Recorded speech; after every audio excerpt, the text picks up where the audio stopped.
Hey everybody, it is Corey Poirier back again with the Blue Talks Amplify Your Message event back here once again with my co-host Kelly Falardo. Kelly, welcome back. It's day 4 out of day 5 and we both still seem to be smiling and have lots of energy, so that's always a good sign. So Kelly, how are you doing? I'm doing great. I've already had, a sales call and a client call, and yeah, it's been a busy day already today, and I'm excited about the rest of the day. It's going to be fun.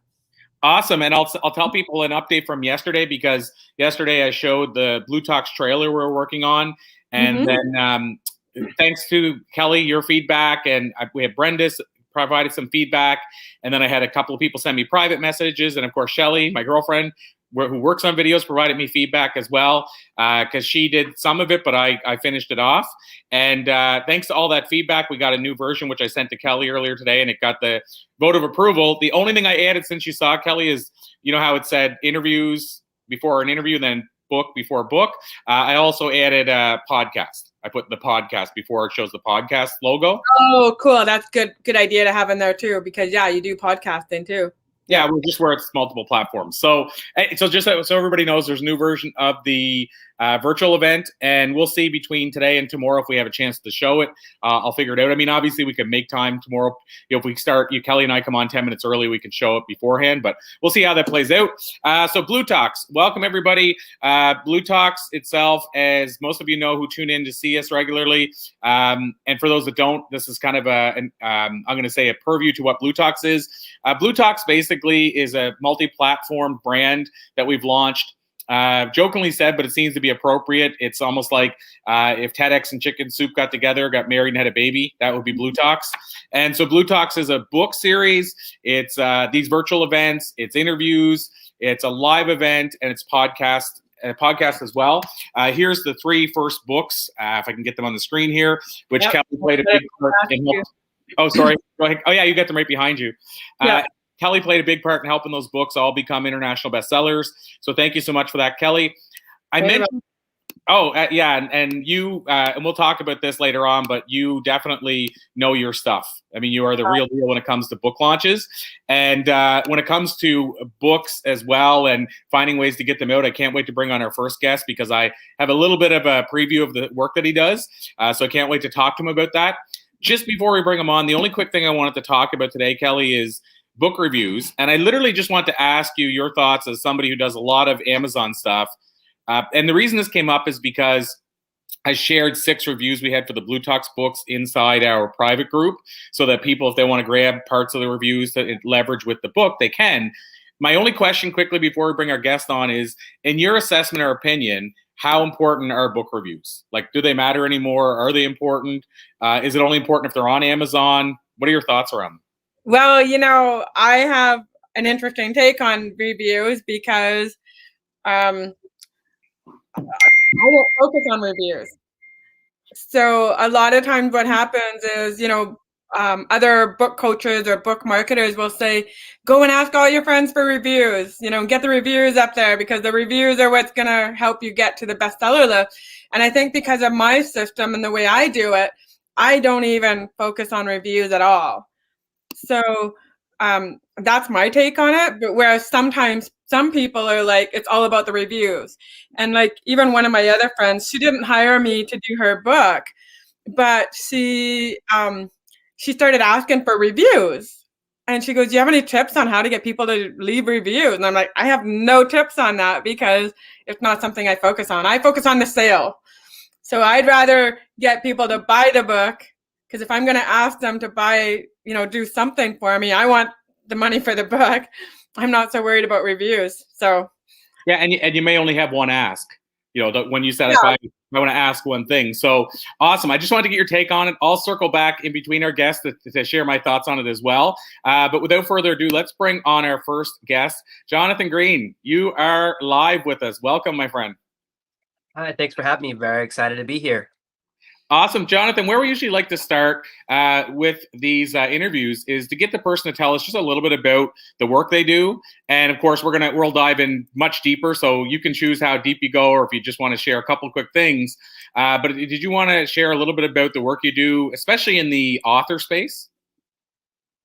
Yeah, I've been a writer for about 10 years now professionally. Most of that time I spent working as a ghostwriter, kind of building up my skills, working with clients and charging them more and more and more, working my way up the price tree. And then I started publishing my own books because one client, I worked on a project for them and they go, I'm not going to release this. And I was like, can I release it under my name? And so that's kind of how I started putting books onto Amazon in around 2015. And mostly what I do now with people is my real focus is helping people beyond the book. It's to build the business behind it.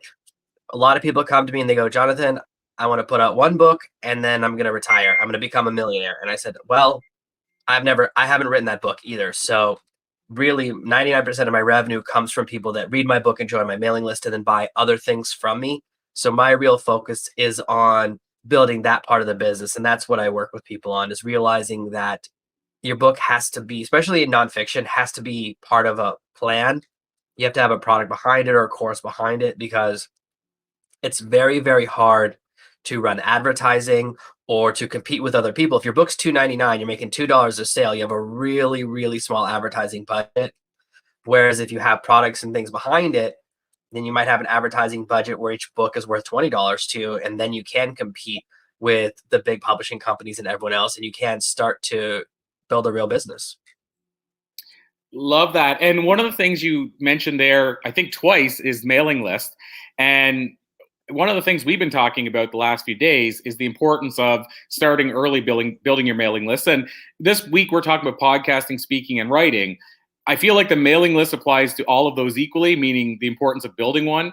You mentioned it twice. So how important is it for somebody to have a mailing list? Well, it's the difference between being rich and being broke. That's the best way to say it. 99%, like, I have a really good life. I live on a tropical island. I got 4 kids. They need to go to the dentist or the doctor, eat every single day.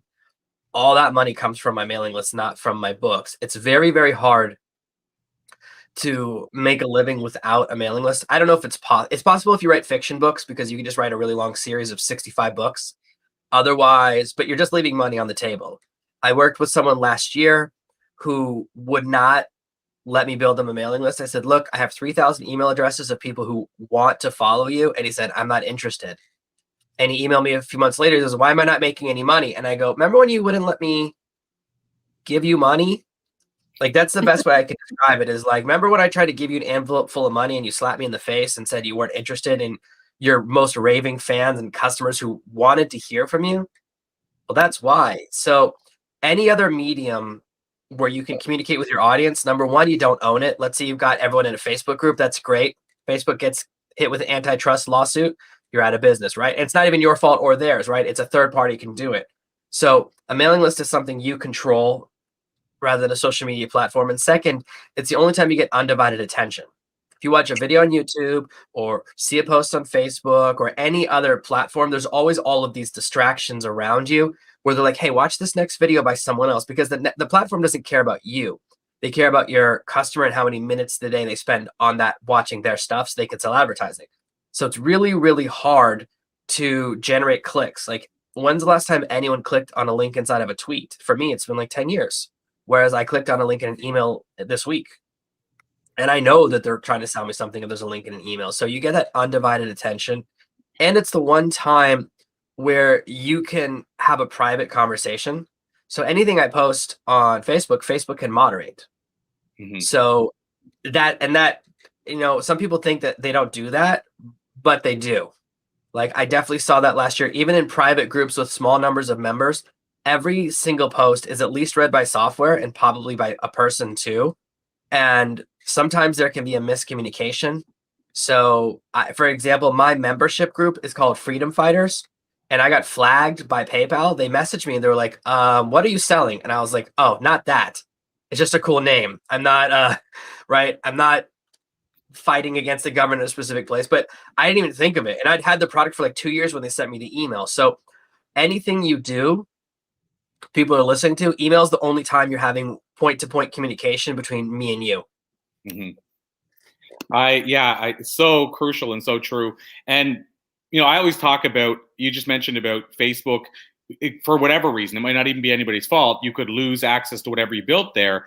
I always give the example that you could be selling at Walmart as a fitness instructor with a fitness video that catches the world on fire and is just selling like gangbusters. And then somebody new comes along and Walmart now says they're in flavor. They start carrying their DVD and kick you out.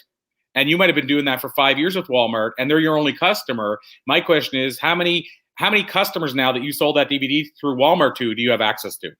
The answer is 0, right? You have no access. Walmart doesn't collect the email address and say, here you go, Jonathan. You can now reach out to these people. So you don't know who bought your DVD. You don't have any customers left, and you got to start from scratch anyway. So to me, it's the same type of thing. Yeah. Not the ability to resell to people that have already bought from you is the most valuable thing you can have. Amazon does the same thing. If you sell any product in Amazon, they give you the email address unless you're an author. We're the only ones they don't give it to. You could sell a pair of tennis shoes. You could sell like an old hose with a hole in the side of it, and they'll give you the email address of that customer because you have to send them customer support because the delivery part, you have to be involved in that, even if you're using Amazon FBA. But if you're an author, they will not give you that email address. So they know how valuable it is.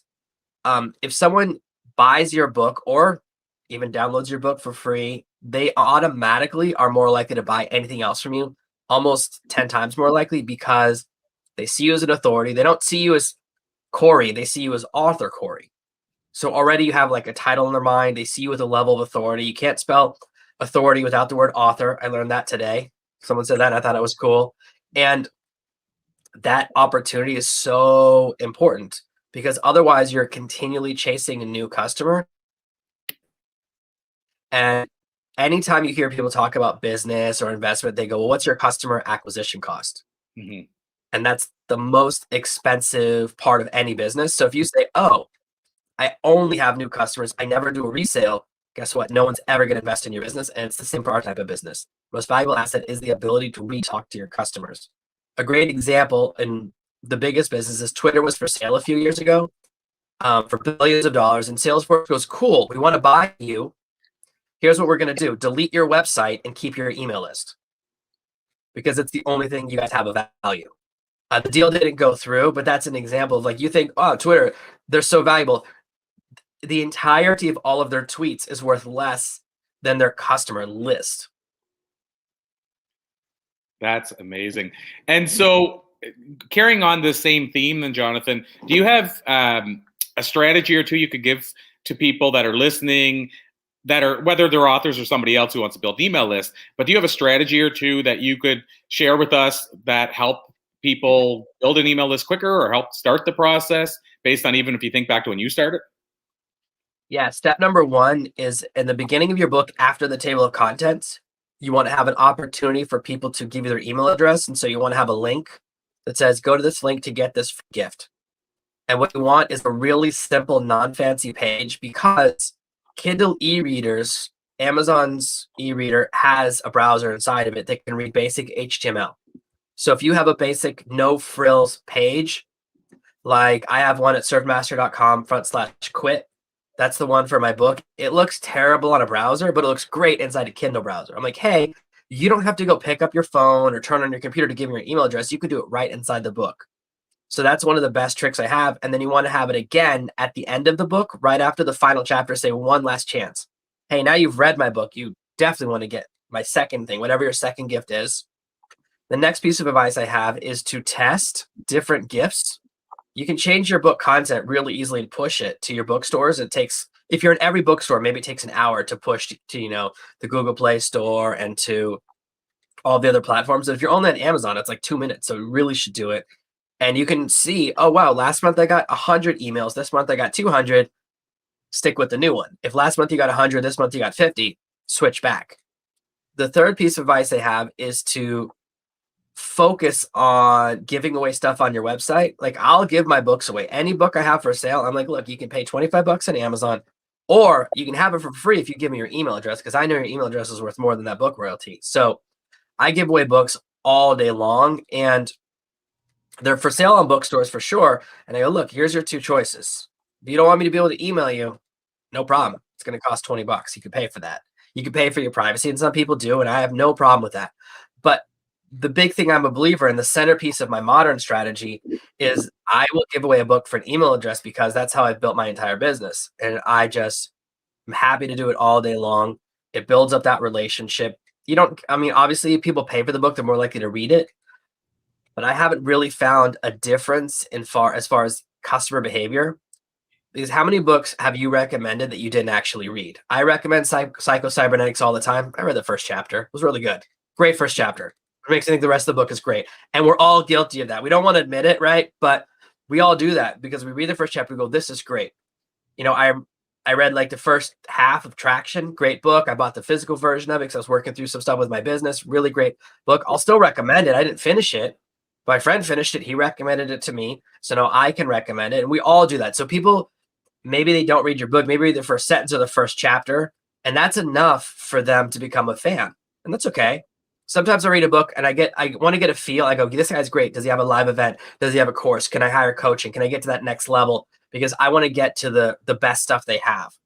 And that's how everyone acts. So you want to let people join your list. You want to make it easy. It doesn't matter if your list is 10 people, 100 people, 10,000, a million. You want to send them the same type of emails. You want to build that same relationship, and you want to let people spend money with you. There are people who want to buy really expensive things and you won't let them. So sometimes people reach out to me. I reached out to someone last year. I was like, hey, I want to buy your program. Do you have a more expensive version where I can get a bunch of coaching from you? Can I pay extra for that? And he was like, no. And I was like, all right, well, you just threw money away, but people are allowed to do that. So there's those customers hidden in there. Even if you have a list of 10, like I've had people reach out to me from my book who are billionaires. Like that's a lot of money. I don't have $1 billion. And they email me like, wow, I didn't think you'd reply. And I was like, wow, I thought once you hit B, everyone replies. I thought that was the point of being that rich. You could send someone to my house and make me answer the phone. So but they see this authority because you're an author. They go, wow, well, you're an author. I'm not. You have this level of authority I don't have. So it's important to let people join your list, to communicate with your audience, and let them buy expensive things. Let them buy the things they want. Let them hire you to speak at their event or to do a phone call with them, whatever they want. And just allow people. And if you don't have that service, just say, hey, if you want something from me that I don't list on my website, just email me and ask. And they'll surprise you. I love that. So I don't want to make an assumption, Jonathan, but when you mentioned about on the back end, and then you mentioned about you reaching out and saying, hey, I loved your book, or I loved this and your program, I wonder if you do coaching. Can we make an assumption then when you say on the back end, do you coach people in the author realm? Like, is that where you do most of your coaching then? Not anymore. I did that for a while. Really, there are two things that I do that are my big revenue makers. Number one, I'm a ghostwriter, and you won't find anywhere on my website, you can't apply or try and hire me to ghostwrite. You have to cold message me. So only people that are super interested, only people that either their friend hired me and they're a referral, or they reach out to me cold and they say, hey, will you do it? Because I only do maybe 2 or 3 a year. I don't really pursue it. And then the second thing I do is I'm really much more focused on people in the book as a business space. So I do teach a little bit. My current program is called Leads Faucet. So the name book isn't in the title because it's not for authors. The people I work with who are authors tend to focus on themselves. A lot of people, they end up writing a book that only one person wants to read.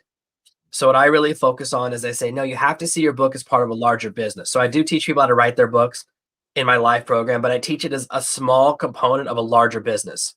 So you have to see it as one part of your business, but sometimes people get distracted. I know people, when I used to do author coaching, they'd spend 2 years writing a book and really just be stuck on chapter 2 for months and months. And I'm like, it doesn't matter. You're stuck on the wrong thing.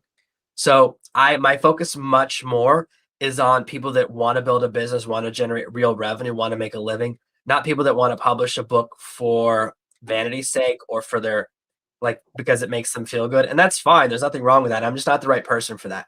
What I like to do is make people rich. Like, that's my passion. And so I want to show one thing before I hand it over to Kelly for any questions she may have as well. But one of the things that you said there too that I want to jump back to is you mentioned that author that didn't want the money that you're trying to shove in his face with the email list. Now, I was curious about that. When you said help him with the email list, did he already have an email list of 3,000, or were you trying to basically help him build a list of 3,000, or was he buying a list of? I'm just curious. When you mentioned the 3,000, where was that? I ran a promotion. Yeah, I ran a promotion with ads to give away his book to generate buzz. And we did a big book giveaway as part of promotion, and 3,000 people took the book in exchange for their email addresses. And I know they're hot customers because that's how I built my customer base, which supports my entire lifestyle. So I know they're buyers. And he said, no, I just want to build a LinkedIn following. And I said, I don't think people follow books on LinkedIn. I've never heard of that. But people, the thing you'll find, and I'm sure you guys have experienced, is once people get their mind set on something, it doesn't matter whether it's a good or bad decision. And I'm guilty of this too, right? Sometimes we just get stuck on something.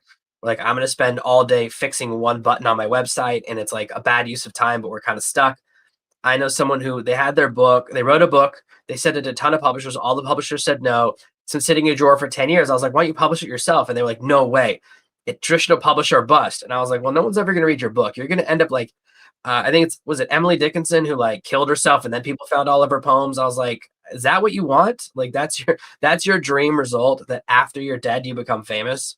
Then someone else gets all the money for your poetry. Like, she didn't get any money for that, right? Like, people thought she was crazy when she died. That's not what I want. Like, I don't want to be the starving artist. That's not necessary anymore. But it's a choice. So a lot of times people make choices that are very self-destructive. I'm sure you've talked to people, they have an idea for a book cover, and it's terrible. It's like terrible. Or I had a client I go, the cover idea you have is offensive to 99% of the world's population. And I was like, please, please don't do it. And if you do, don't tell people you worked with me. Like, I don't need those emails. Because sometimes people have ideas that they think they should jump in on. There's things that are trending. And I'm like, I don't think that's the right idea. Certainly not the right thing for me. So you have to remind people why they're doing this. And far too many people, and this is in every space, they get caught up on one thing. Like, I really want to tell my message. I really want to tell this one story. I want to put all my friends' names in my book, whatever that thing is. My daughter drew my book cover, so I'm in love with it. I'm like, that's great. No one's ever going to buy your book because your daughter's not a good artist. It's tough to say, but you got to give them that tough love. I know you guys know what I'm talking about. Anytime someone's friend draws the book cover, it's going to be bad. But we're kind of, when you're a coach or a consultant or whatever you're doing, it's hard to tell people that. Be like, hey, I know you really love your book, but it's terrible. You have to change these things or no one's going to like it. Right? At the end of the book, people are going to hate you, or no one's going to buy your book because your cover's terrible. And it can be different things. One of my friends paid $500 to get a really nice cover designed, but it's the wrong genre. So his book never sells. He sells like one copy a year, and the book's really good. But he's like a really good writer. I was like, I wish I could write this good, but at least I'm making a living. He still makes no money from his book because he's like, well, my friend did the cover. I'm like, well, and he's like, I don't want to hurt his feelings. I'm like, well, what do you care more about, eating or his feelings? But people get caught up in all these different things. And these are all mistakes that in any industry you get used to people making. So whatever you're an expert at, you'll find people make this really small mistakes over and over again because they get emotionally attached to the wrong thing. And you have to, what I focus on is, hey, don't get emotionally attached to anything. If people hate one of my book covers, I'll change it. If people hate one of my books, I'll stop pushing it. The book I wrote that I think is my best, everyone in my following hates. So guess what? I stopped pushing it. I'm like, all right, guys, I think it's the best one. But if you don't like it, there's nothing I can do about that because it's not about me. It's about you. So true. And when you talk about, excuse me, the book itself and being attached to it, one of the guests we had on was on Monday. He talked about, his name is Harry Paul, and he co-wrote the book called Fish. I don't know if you remember or know that book, but it was a really, really big book around customer service and a business book. In any event, he was working for Ken Blanchard, the 1 Minute Manager guy. And these two guys approached Ken wanting him to co-write the book. And he said, I'm not interested. And Harry read it and said, 5 things could be changed with this book. And if these 5 things were changed, this book is a gold mine. And he said they're all small. They're all they're all small things. And he said they kept pushing him to co-author. And he's just like, no, just take my suggestions and change them and, take it as a gift. Ultimately, he said he finally submitted and co-authored the book. Now, the first book in the series sold 6 million copies. They did a follow-up, sold it over 1 million. The third sold over 1 million, which, it's hard to sell 6 million, but it's even harder to actually get above 1 million again on a follow-up sequel. The third book, he said, sold 75,000, and it was like a passion book. And he said he wasn't that behind it, but it had to do with his co-author, I think, had lost his daughter, and he wrote it for her, and they just kind of all said, let's just support this. And plus, they had done well with the other 3 books, so it's kind of like maybe let's give this person this. But having said all that, the reason I bring this up is because he said about these 5 things. Well, imagine if they wouldn't have been willing to change those 5 things. Now, you could make the argument maybe the book would have sold 10 million copies, but how many books actually sell that many? So the odds are those 5 things he changed really led to those sales or helped those sales. And so to your point, Jonathan, if you're too tied to that, think of all those people that wouldn't have been impacted because those 2 first co-authors are so tied to it, they wouldn't make those changes. You're exactly right. It is separating yourself because when you write the book, it's all about you because you're creating a passion project, you're telling your story, you're releasing your energy into the world. But once it's out the door, it's about the customer. Because guess what? All the people who've read my book, none of them care about me. They care about themselves. They don't care about Jonathan. They care about what I can do for them. People read my book because they want to change their lives, not because they want to read my biography. No one cares about my dog. No one cares about my grandparents. No one cares about my kids. And it's okay. But sometimes we get caught up, in those things that we think matter because they matter to us. And what I tell my clients, I say, look, stories about your family, your friends, your dog, your life that don't illustrate a point, they're kind of like when someone tells you about their dream. It's the most boring subject possible. There's nothing worse when someone tells you a really long story at the end and they go, yeah, that was my dream. Like, why did I listen to that? It's not real. That's the worst. Dreams are the most boring thing. Dreams are only interesting to the person who had them. That's like the law of dreams. If you want someone to listen to your dreams, you have to pay them. That's why you have to pay a psychologist to listen because they're boring. That's why they charge so much. They're so bored. So I absolutely agree that most of the time, your point about 5 small things is that most of the advice I give is very small. Most of the time, things I say is like, oh, make your name wider on the cover. Change the color to this. It's small things, and it seems so small, but often it's because I've worked on tens of thousands of covers, because I've worked on thousands of books, I can see things other people don't see. And it's just familiarity. In the same way, if I'm watching an episode of Law and Order, I know who the killer is right away. Why? Because I've watched every episode. And I go, oh, that's the only actor I've ever seen before. They must be the killer, right? Like if they're famous at all, I'm like, oh, that's the red herring. And why? Because we learn the rhythm.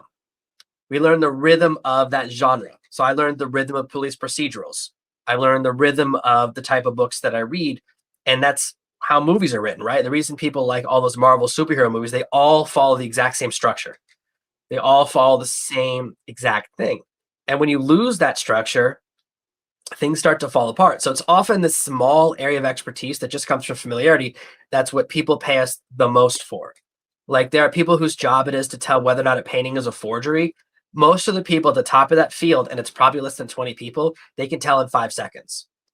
If you want them to tell you why, it's going to take like a week. They have to spend a week analyzing it to figure out why, but they can just tell right away because it's the only thing they want to do. And you go, wow, that's so fast. I should pay you that much. And they're like, no, that's why you pay up front. So the expertise we have can seem small, but small things are the most important part of the process. Most people get 90% of the book right. It's just 10 small things that will kill all sales if they get wrong. Yeah, an example I remember from what he shared is he mentioned one example was the main character originally was divorced. And he said, that's great. He said, but that backstory, people don't know why she was divorced, who was at fault or all that stuff. He said, what if she was widowed? You're going to get empathy then for that character. And so sounds small, right? Divorce versus widowed. But he said it was everything. Because then you had empathy for the character and you're like, what's the backstory? Why did, what happened to her husband and all that kind of stuff. And so that's an example, like within the stories, he said there were 5 things he changed. I forget what the 5 were, but that was one of them. And, he said it changed everything. And they got letters saying, I so loved that she was a widow. I could so relate to this because, and so, that's an example where somebody on the outside would say, well, that's small. Widow, divorce, either way, they lost their spouse. What's the difference? But obviously it's a big difference. Yeah, and one you miss them and one you don't. That's, you just summed it up 100%. Jonathan, I was going to let Kelly jump in because I've been stealing all the time here. So, Kelly, you've been listening in. We've been talking email addresses, or email lists, I should say, rather. We've been talking about small little hacks and changes to the books that can make all the difference. I want to let you jump in and see what you might be thinking, what might be going on in your mind or head, or questions you might have for Jonathan. Well, I love how you're talking about, making changes for people and stuff. And like, I coach people to write their books and become best-selling authors. And the biggest thing I get is that people get too attached to their words, or they get too attached to their titles or their covers. And have to remind people that, hold it, you are the author, but you're not the book buyer. And you want to make sure it's your book buyer that likes your cover or loves your title. Right. And so when I do like 5-day challenges, what I do is we do hot or not for titles. So people will say what their title is, and then the group votes. And then they're just so relieved because it's like, oh, okay, I thought this was good, or I thought this was bad. I wasn't sure. And they get that instant feedback. And so I really believe that people need to do more of that. It's just not be so stuck that you have to have it this title or this cover. Like, let your people tell you what they want, because they're the ones who are going to buy your books. Yeah, one of the reasons I like to run campaigns where I do a book giveaway or book sale directly from my website first is that it's really easy to run a split tester, change the cover. It's hard to do that on Amazon, hard to change the title once it's locked in, but I can do that testing. The biggest mistake I find is that people like long titles. They're like, oh, here's my 9-word title. And I'm like, what happens when someone has a long name? We give them a nickname. So if you pick a really long title, let's say you call your book Apocalypse, people go, that's too long. I'm calling that book Lips. And you're like, what happened? I thought it had a tough name, right? Now it's Lips. And that's what happens when you have a title. Like, I like 3-word titles. All my books have 2 or 3-word titles because it's snappy. There's no chance of people renaming it in something I don't want. And that's important because I find, but when I have people in my group, at least in my groups, I say, hey guys, share your title. Sometimes people have a terrible title. Other people are like, I love it. I'm like, don't listen to them. They're not your customer. The other people in the group are giving you bad advice. That's their others. They're also students for a reason. So I try to give people really strict rules, but they always want to go against it with a really long title, or they want to be clever. There's nothing worse than a clever title. That's the worst thing you can do, because if it's like a riddle, or if it's a puzzle, like everyone wants to be the next Memento. Yeah, write your book backwards. Guess what? No one's going to get it. Like, of all, like, I think there's 4 or 5 backwards movies that have ever been made that were any good. And can you guys name any of them other than Memento? Probably not. And that's the point, is that clever does not sell. Like, it's simple sells. If people are looking at 2 books, they go, well, I know what this book does. I don't know what this book does. They're going to buy the one they know because people don't want to feel dumb. And so anytime you're clever, anytime your cover is too tricky or too smart or has too many pictures, or God forbid, a picture of the author on it, then no one's going to want your book. Like, guess what? No one wants to see my face. Unless you're a fitness author or like you're super good looking, which is not my situation, don't put a picture of yourself on the cover, especially not like a picture your cousin took like a few months ago. Like, it has to be professional and photoshopped and really jazzed up if you're going to use it for your book cover. So true. And, Kelly, it's interesting. Jonathan wouldn't have seen this, but we had Darlene on yesterday, and she was talking about her book title. And I love the title, but she brought up an important point that I wouldn't have thought of as to why she had to have a good subtitle as well. But her book was called Lessons from the Depression. And she wrote it right around the time of the 2008 housing crisis.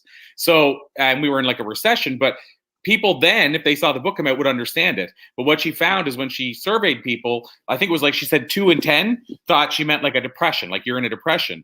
And so that's why it was important what her subtitle said, to let you know it was about the money side of depression, like about being in an actual financial depression. But I think it's a great title because, to your point, you know exactly what you're getting when you buy this book, just like Think and Grow Rich. You know exactly what you're getting when you buy this book.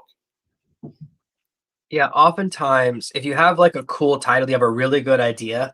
Like, there's some really successful books like Grit.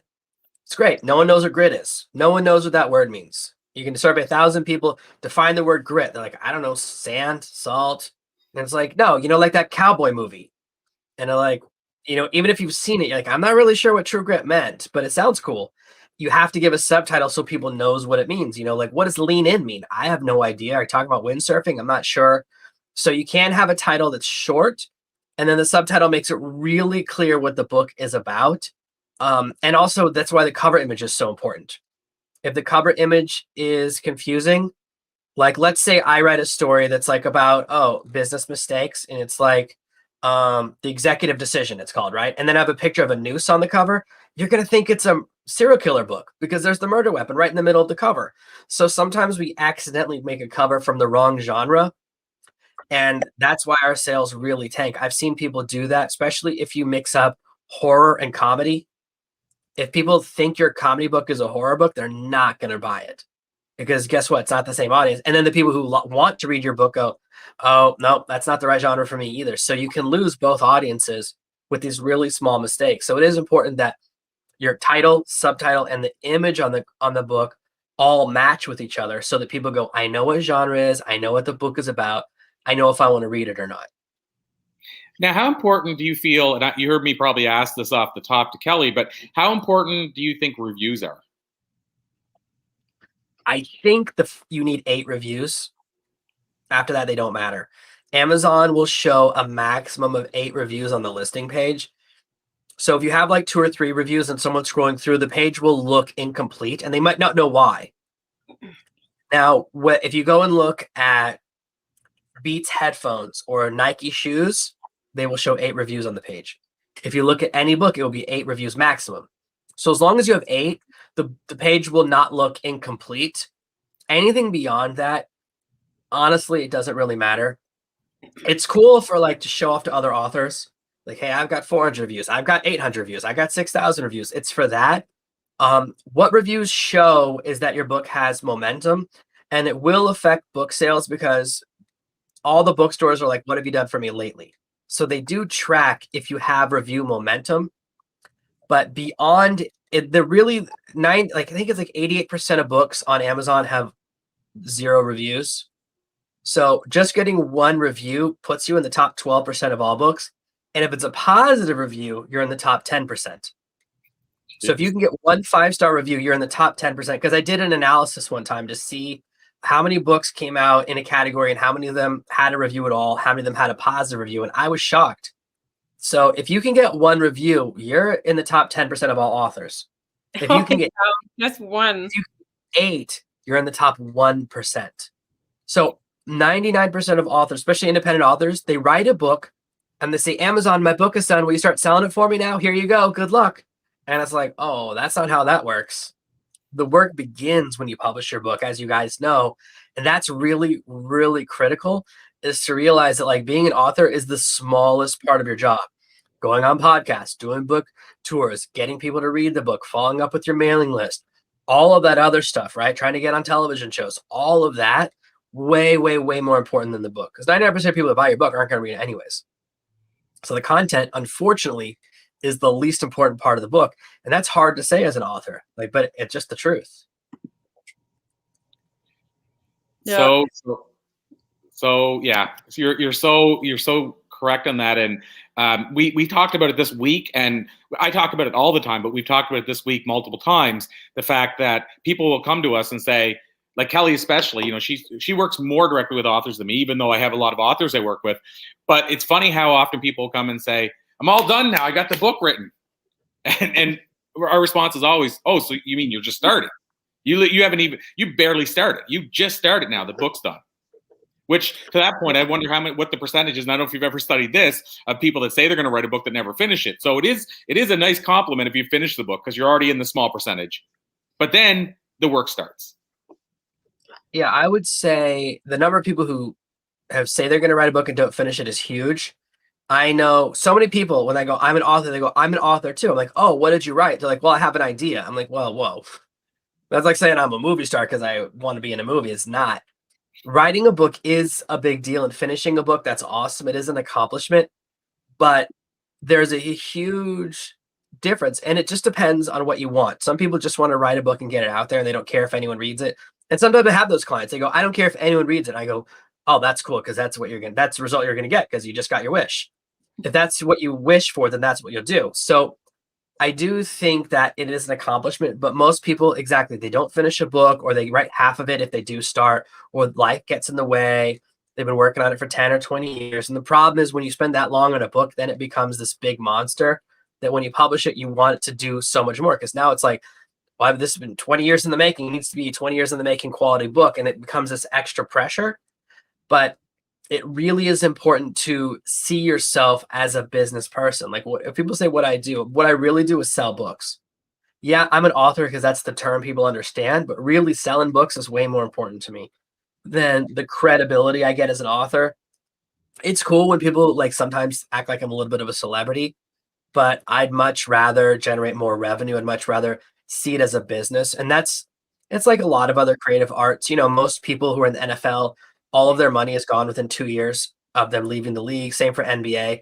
And it's exactly that for authors, right? If you don't see yourself as a business, then you're really going to struggle. But the people who see themselves as a business, right? The people who like, while they're on their one TV show or while they're have their short athletic career, they start a podcast, they write a book, they put out a line of shoes that they custom design, all of those things that I don't fully understand because that's not really my market. But what they're doing is building a business that will leverage their career, even if it's over. You know, sometimes I run into people, they're like, oh, I was in the NFL 20 years ago. And they're still riding that horse because guess what? There's not that many people that were professional athletes, right? So you can continue to build a business on it, but you got to start really early. So you have to see yourself as a business, or you won't be. If you don't see yourself if you're just an author and you don't see it as a business, you're not thinking about the numbers, you're not tracking book sales, you're not thinking about the back end money, then the authors who are, they're going to crush you because they have the money from all their speaking or gigs or from all of their other product sales to invest in advertising you can't compete with. So true. And Kelly, I want to give you a chance to ask a final question of Jonathan before we let him run, but I'll add into what you just said, Jonathan. I'm sure you're familiar with the name Russell Brunson. Russell's mind. Yeah, so ClickFunnels and so Russell is a great example where he has the money to invest back in the book because he has a back end business and the book is a funnel for that, so he can constantly invest in the book. And to your point, there's so many that can't, but if you look at his business model, it's brilliant because he impacts more lives, he gets more people holding his book, and he builds a back-end business that helps sustain it so that he can introduce more people to his book. Yeah, so Russell, when he came out with ClickFunnels, I think it was 7 years ago, he was telling me about the idea. That entire business, right? He pivoted into that he had all these other things going on, and that one just became the winner. But exactly, he didn't start releasing books until after that. So when you have a business and you go, okay, I want to generate more leads, this is a great example of that, right? Why do you write the book? Specifically to drive leads into that business. My most recent book, Give to Get, I wrote because I wanted to write a book that directly leads into my new program and is a really tight lead. And that's what a lot of people do. Jeff Walker does the same thing. A lot of people in my direct response industry, they put out a book. The entire purpose of the book, Ryan Levesque, his book Ask is to pre-sell his Ask Masterclass. All of these things that people do at the highest level, they build the business and then they write the book. And it's okay if you write your book first. You just have to know what you want to sell on the back end. So if you treat it like a business, it's a big opportunity. And just be aware that you're competing with people that are doing that. Every time you release a book, so does the CEO of Nike or the head of a basketball team. Like, there's always people that have a lot more credibility than you that you're competing with. And the way to compete with them is to be more business savvy. It's amazing to me, some of the people I run into who I look up to on some of the social networks I'm on or in some of the groups I'm in. I'm talking people that are like my favorite people. I was in a chat room last night. I was like, Dead Mouse was in the room and BT, my favorite DJ from the 90s. And they were talking about they're trying to transition into more business stuff, right? They're trying to really see things as a business. I said, oh, that's interesting. I'm like, you won a Grammy, but how many people won a Grammy and they don't have any money from it, right? Because it only lasts for a little while. So it was very interesting to me to think about some of the people we look up to are still figuring that part of the business out. They're really excellent. Some of the best people in the world as musicians and athletes. And they're saying, okay, I'm really good at this, but how can I do this other part? Whereas everyone else is trying to get to where they're at, and they're like, no, you can make a pretty good living in the NFL, but if you play for 2 years, it's not going to pay for the next 80 years of your life. Plus, you got all the medical bills and all the follow-up if you get hurt. So it's really critical, if you want to succeed as an author, to see yourself as part of a business, whether you're writing fiction, nonfiction, poetry, it doesn't matter to me. The niche really, really doesn't matter. The only thing that changes is what you're going to sell after your first book to your audience is slightly different, but you really want to create an entire business or entire empire. And that structure comes from thinking of it that way. Like, you can look at J.K. Rowling, the richest author in the world. Her money does not come from books. She's making a lot more money from her Disneyland ride, from her movies. Like, she made a lot of money from books, and she did great. But then the other stuff behind it blew it out of the water. Like, it just does. So any level you're at, it's the other things that will make you a lot more money. And it comes from thinking yourself as a business. Wow. So Kelly, any remaining questions before we ask Jonathan to tell us how people can connect with him? Well, it just all boils down to, your book is your starting point. And so that's why I love that you bring up about J.K. Rowling and stuff, is because a lot of people do exactly that. They write their book and they say, okay, I'm done. But, they don't realize that your book can lead to so many things, right? Like, my book led me to a documentary about my life story. It led me to Africa. It led me around the world. And if I hadn't written that book, none of this would have happened. So people have to start that whole big picture thinking. It's not about that $20 book. It's about what else. Yeah, what else follows it? Yeah, what else? What else follows? Oh, and so, and Jonathan, sorry, I didn't mean to interject.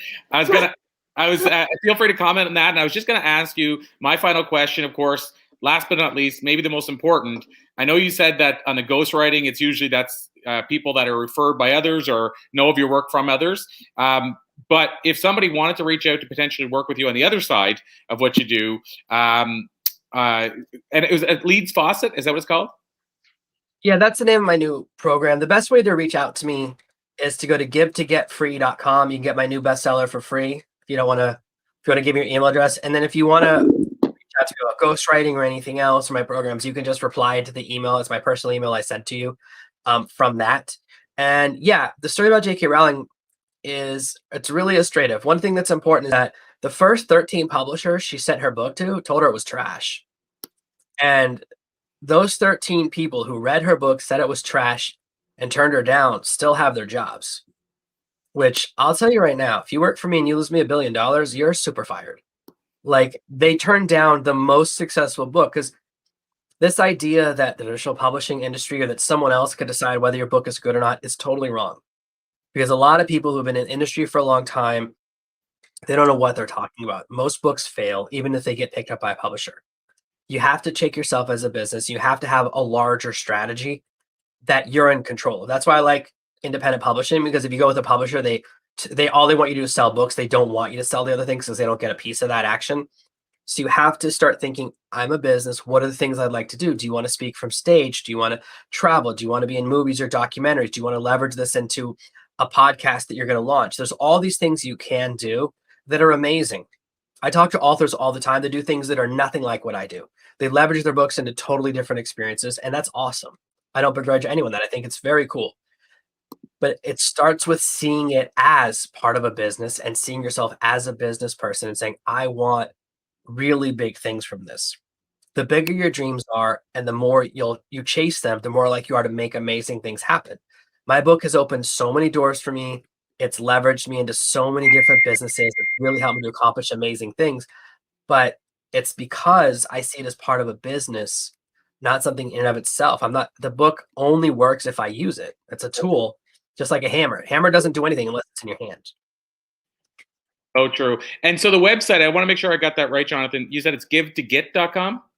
Givetogetfree.com. Okay. So you can have your book Give to Get for free. Okay, perfect. I thought I had it wrong, so I wanted to make sure. I didn't want to put somebody else's website in the comments, sending people there. So perfect stuff. So Jonathan, I knew this would be a pleasure, and I so appreciate you and thank you for coming and joining us today. It's been an absolute thrill. And I mean, I know just from being in the book business as long as I have, the insight you gave here is absolute pure gold to somebody who's just starting their journey. or maybe knocking their head against the wall trying to figure out how to sell one book. So I thank you so much, and also for validating what we've been saying all week about the importance of building your email list before you need it. So thank you so much, my friend. With your permission, I'll call it a to be continued, and I look forward to the next time you and I work together whenever you're sending the book list out. You know what I mean by that, probably, when you're sending out the co-author or the different books out. Yeah, anytime. I'm sure we'll talk together and do this again soon in the future. Awesome, my friend. Well, I so appreciate you. Thank you so much. And yeah, again, to be continued. Great to meet you, Jason. Have a great day. Awesome. Thanks so much. Enjoy yourself on that nice little island. Awesome. So, Kelly, we're about to bring our next guest on. I said I would comment on a couple of quick things. One of them, I said this earlier in the week, but you heard Jonathan talk about this, and so I'll just show it again. But he talked about having email sign up at the front of your book. And at my book, it's even before my table of contents. He said after the table of contents. The only thing I have before it is the endorsements or testimonials, and then basically just the title page and then the copyright page. And then it's right there. And basically it says, as he was saying, grab your free version of the ebook for free, like 100% free, the ebook, and we'll send you a copy, and you get the book for free, and all you trade for that is your email address. And then you mentioned at the back of the book, and I don't have, which, something I might want to consider, but I don't have it in the sense of a, what would you call that? I don't have it as a sign-up page like that, but in the back of the same book, what I have is next steps. And basically, you may be wondering what your next step should be and how you can work with me. And one of the things in there, I said, the first one is I said, get access to bonus material. And so that sends you to a website where you can sign up as well. And so I do have it in the front and the back of the book. And yeah, I mean, I have it in the Blue Talk too. Yeah, read this first. Absolutely. And I think I mentioned to you, and for that one, I put basically it's still the audiobook. So I mentioned that while we were on the other day, I got 2 email addresses, 2 people signed up because I saw it in the notifications, and one of them was to sign up for that audiobook. So somebody signed up while we were on here, added to my newsletter list, and maybe a client in the future for my other business, speaking program, TEDx program, who knows, because of what he just said, because I have that in the front of the book, which, by the way, when he talked percentages, I would say less than 1%, much less than 1% would ever do that. So you're in the minority if you're doing that. The other thing I want to say is share. I didn't mention that. I wanted to mention that today. If you're watching us now, sharing is caring, as they say, but every time you share, you never know whose life you could impact. So as you're watching this, if you can just click the share button and share this so that somebody else can see what we're doing here today, that would be fantastic. And I mentioned yesterday, but we haven't mentioned yet today, if you do comment, and of course, if you share, and I noticed that, I'll add that into the mix, then what happens is we'll add you to the list of people that goes in the draw for the free copy of one of the books that we're giving away. I know we're at least up to 10 books now, including what I'm going to give away for Blue Talks, probably a few more than that. So you have definitely a great chance of winning a book. And I will tell you, every time we do that, we always get great feedback from that. Like, people get the book and they're so super stoked. And I mentioned yesterday a person in my network who's an influencer who says that reading my book came at the perfect time because she was ready to quit on her business and decided not to because of stuff she read in my book. I have to add that when she said she read my book and read that in the book, how she got the book is she won it by commenting on the... Oh, no way. That's so cool. So you think about that, somebody that commented just to say probably watching you and Kelly today, and then won a free copy of my book, and then read the book at a time when she was at a crossroads, and the book helped her across that crossroads. So you never know when the right book could come at the right time. So yes, definitely comment if you'd like to get a chance to win a free book. So having said all that, I want to bring our next guest on because we're a couple of minutes into the time. We'll make it up on the back end somehow. Anything else you want to add really quick, Kelly, before we jump? Oh, that's great. Let's bring on the next guest. Awesome. Okay, so my friend Brad Richard, how are you doing today? I'm doing fine. I like your background, Corey. Oh, thank you so much. It's kind of trippy. It's on an angle somewhat, but thank you. I like your background too. Hi, Kelly. Hi, Brad. How are you? I'm doing okay. I'm glad to be here. That's excellent. We're happy to have you here. And you guys both have bricks in your background. So that's funny. Yeah, that might be why he liked it. Yeah, exactly. Kelly picked up on that. So, Brad, I'm curious. First question out of nowhere, but Richard or Richard? I know I've asked you this before, and I have family that goes by Richard, and I have friends that go by Richard. So I'm wondering which way you go. Which way you? Well, I am French, so in France it is Richard, but I go by Richard because I don't speak French. So I got it. I totally get it. Well, I've often said people pronounce my name really cool, aka sexy, if they can roll the R's and all that stuff, and I just say Poirier, which is the most English way to say it. So totally get that, my friend. there you go. Brad, where we usually like to start, and you probably remember from last time, is to get our guests to tell us a little bit about themselves. They know themselves best. So tell us a little bit about yourself, and then after that, we can dive in a bit deeper and get to know you a lot better. But are you able to maybe jump in and tell us a little bit about Brad Richard/Richard? Sure. I'll try to keep it short. I'm a two-time author, thanks to Blue Talks. I'm part of the Blue Talks book, Volume 2. So I'm a co-author of that. I'm very proud and honored to be part of that. My first book that I authored was titled Man at 50, and that was my autobiography. And that was kind of a therapeutic exercise in entering a transformative time in my life. So the first book is my life story. I thought it was interesting. I thought it was challenging, and I learned a lot in writing the book, and of course, throughout my journey leading up to writing that book. So along with the book, I do host a podcast, and my podcast, it was titled the Man at 50 podcast, but in 2021, I transitioned to a different format. And so my podcast is now titled Men on a Mission Podcast, Men on a Mission Podcast. And it is, it basically continues on with the previous episodes, but it is geared towards men and women that are veterans and the families of veterans.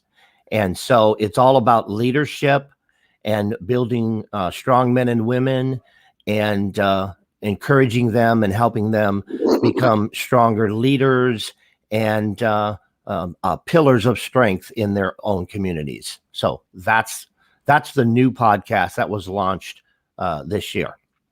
Other than that, I do mentoring, I do speaking, obviously, and I do offer an audio course and a video course, and a step-by-step guide through those courses. So, and last month, I lost my full-time job, so I'm currently unemployed. So I'm spending a lot of my time and energy into my business and what I do. What so much to unpack there, my friend. Yeah. First thing I want to ask about, you mentioned about switching the name.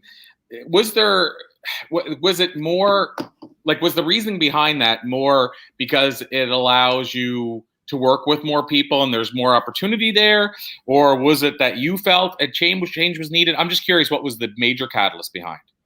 The major catalyst was when I started my podcast. The podcast has 39 episodes. I'm on the 39th episode. I just released that, and it's been about a year, a little over a year with that podcast.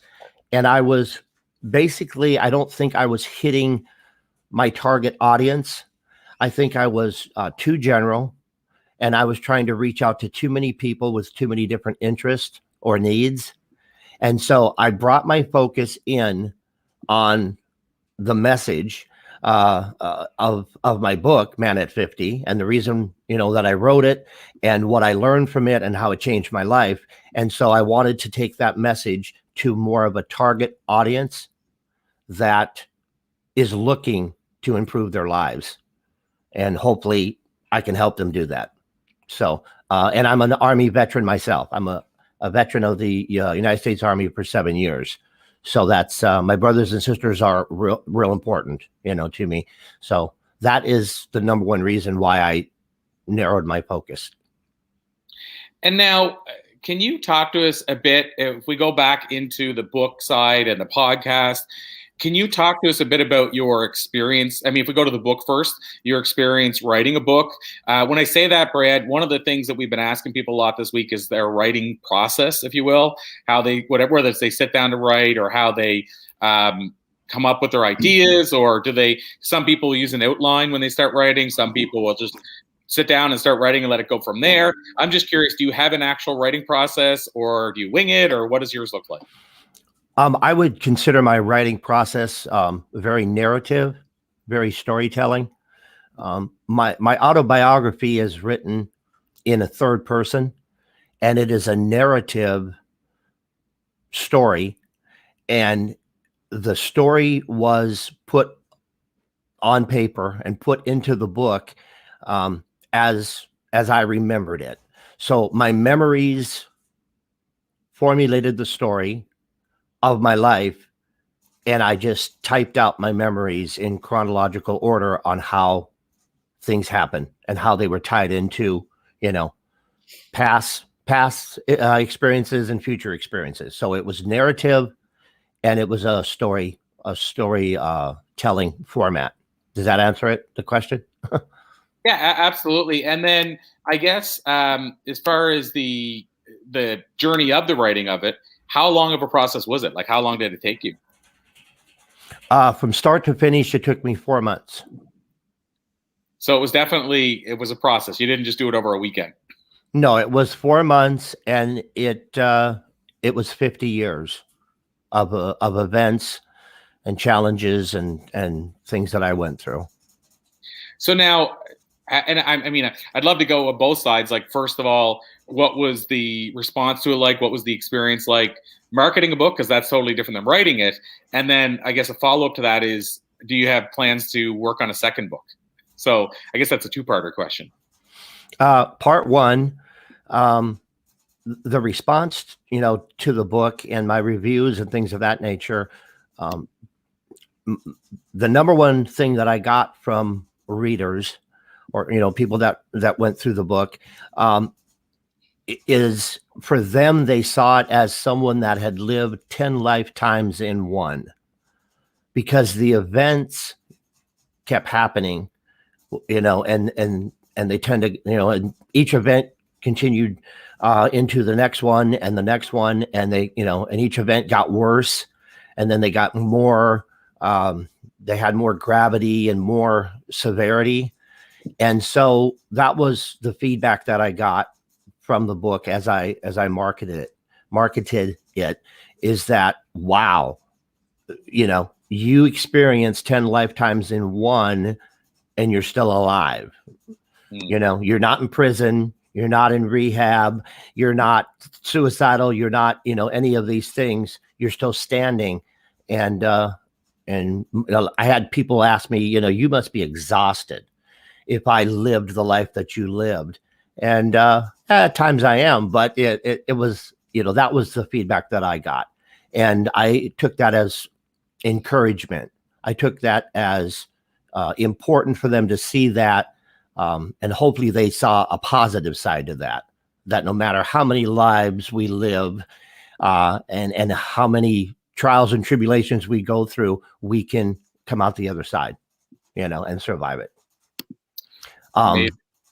And then part two, I do not have plans for a second book that I solely write myself at this time. My focus in 2021 is specifically the podcast and mentoring veterans. That's my sole focus for 2021. And now I want to circle around to the podcast then as well. And Kelly, of course, feel free to jump in anytime you want. I was just going to ask on the podcast side, what has that experience been like? Like, so even the idea of what has made you decide that you want to put your focus there? Like, has the podcast been delivering what you want it to deliver? Has it been great experience impact wise? Like, you've heard from people saying your messages have helped them. Like, I'm just curious on the podcast side, what's the catalyst behind it? And again, what's made you decide that should be the focus? Well, as far as the podcast goes, in the year that I've had the podcast and the 38 episodes, the 39th episode was the launch of the new format. But the 38 episodes previous to the new launch, I did reach, the podcast was heard in approximately 37 countries. And I had subscribers from all of the United States and from different parts of the world, Canada, obviously. I had a lot of listeners, from Canada. I got a tremendous amount of feedback from my listeners pertaining to the guests that I had on.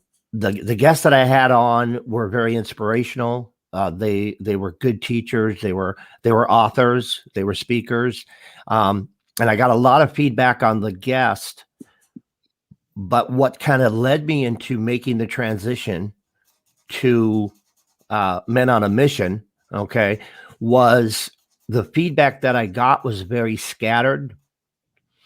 And I had people asking, can you have guests on about this topic or this topic or this topic? And it was all over the map. They wanted to hear more about multiple different topics. And that's very hard to accommodate that, to get guests on in 10 different areas, as you know, right? And so that was kind of a driving lesson to bring me to focusing in on a specific group of people. And the second part to your question, moving into Men on a Mission podcasts has to do a lot with where the United States is at as a country. Some of the things that's happened to our veterans in the last 90 days, 6 months, and the ever increasing suicide rate of veterans, 22, 23, 24 a day. It fluctuates, but there's so many stories and so many things that are happening with veterans that as a veteran, I couldn't separate myself from those things. So I figured I would jump right into the middle of them and reach out to people, because I know I have brothers and sisters that are hurting and they need a safe place. They need a home. They need a team to join and have that support and that love that they really need right now. It's an important time for all veterans. So great. So Kelly, want to let you dive in with questions you might have for Brad? Well, I love that you're working with men, because I feel like we've spent so much time working on women and empowering women that it seems like we're leaving our men behind. And I think one of the reasons that I'm really passionate about it is, I have a daughter who's 21, but I also have twin boys that are almost 18. And so, I've had lots of people say that to me, you're working on women, like young girls, and helping them to feel beautiful as young girls. But what about their boys? I have sons, and I want my sons to also feel empowered and to be strong. And it seems like we've done this role where it seems like it's the women are the more powerful sex than the men. And I don't know if I'm saying this right or not, and I don't want to offend anybody, but I think we both need to be powerful. I don't think that there should be one sex more powerful than the other. I think both sexes should be powerful. So I love that you're doing work with men, because, we all need to be, at a high level, not one over the other. It shouldn't be competitive. Mm-hmm. Exactly. As far as, from my perspective, I look at my brothers in the military as leaders. They have that leadership. They have that strength within them. They have an oath that they took that they will honor till the day they die. And so they have seeds of greatness within them because they're soldiers and because they're strong people. But when I in the podcast and when I talk with them and my mentoring clients that I have, I come, what I bring to the table when I'm talking with them is I come from a physical and sexual abusive background as a child. I come from a dysfunctional family. I come from 2 failed marriages. I come from issues of inadequacy and masculinity and questioning whether I was straight or whether I was gay. I had a lot of challenging intimacy issues with my father, and all of those things are reoccurring in tens of thousands of other men. Right. So it's not unique for me, but I have some unique perspectives on my experiences where other men are going to go, yeah, that happened to me too.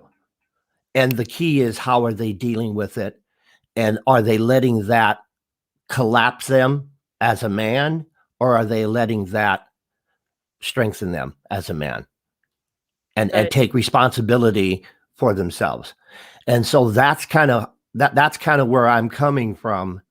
And in my opinion, there has never been a better time for us to build strong leaders and build stronger men, because we're needed, as well as strong women, in our communities, in our country, in our states, in our cities.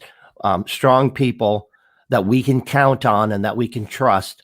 We need leaders, more than ever, in my opinion, at this time. Yeah, no, I totally agree with you. I don't think that there should be one sex that's stronger than the other. I think we should be even, and I think we should empower each other, right? And that, to me, is what it should be. If we empower our men to be strong, they'll empower us women to be strong, and and that's what I think we should all do, is just empower each other to be stronger, no matter what we are. Right? Exactly. I think a lesson for some men, I'm not going to say all, but I think a lesson for some men is allowing themselves to be loved, and allowing themselves to learn how to be men, but to allow women to be part of their lives. And there's a control factor, there's the toxic masculinity factor, yada yada yada. But like you just said, we need to grow and become stronger as people, but we have to do it equally. Men and women have to work together, because we have for hundreds and hundreds of years. But I think men struggle with that, because when they work with strong women, they tend to feel inadequate. They feel deflated. They feel like it's not okay to be masculine or to be strong or to be a leader.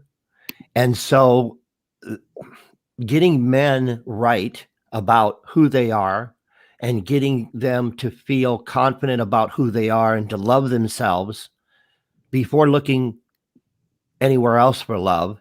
Start with themselves, love themselves, be strong, do the right thing, and work on eliminating that fear of rejection or intimidation. There's a lot of men that are scared to death about strong women.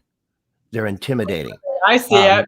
They won't, it's like, well, she wouldn't even talk to me, or I can't speak to her because of this, that, and the other thing, or she's more educated, or she makes more money than me. And that's all outside of themselves. I've seen that happen where guys that I've dated that have said, no, I'm sorry, I'd love to date you, but I can't. I'm just not good enough for you. That's what they'll say to me. I'm like, you're not even giving me a chance. Like, you don't even understand what I need. It's not that I need a more powerful man than me, right? It's not that I need that. I need someone that's going to comfort me. And when I'm sad or when I'm exhausted from work, I need that person that wants to just cuddle me.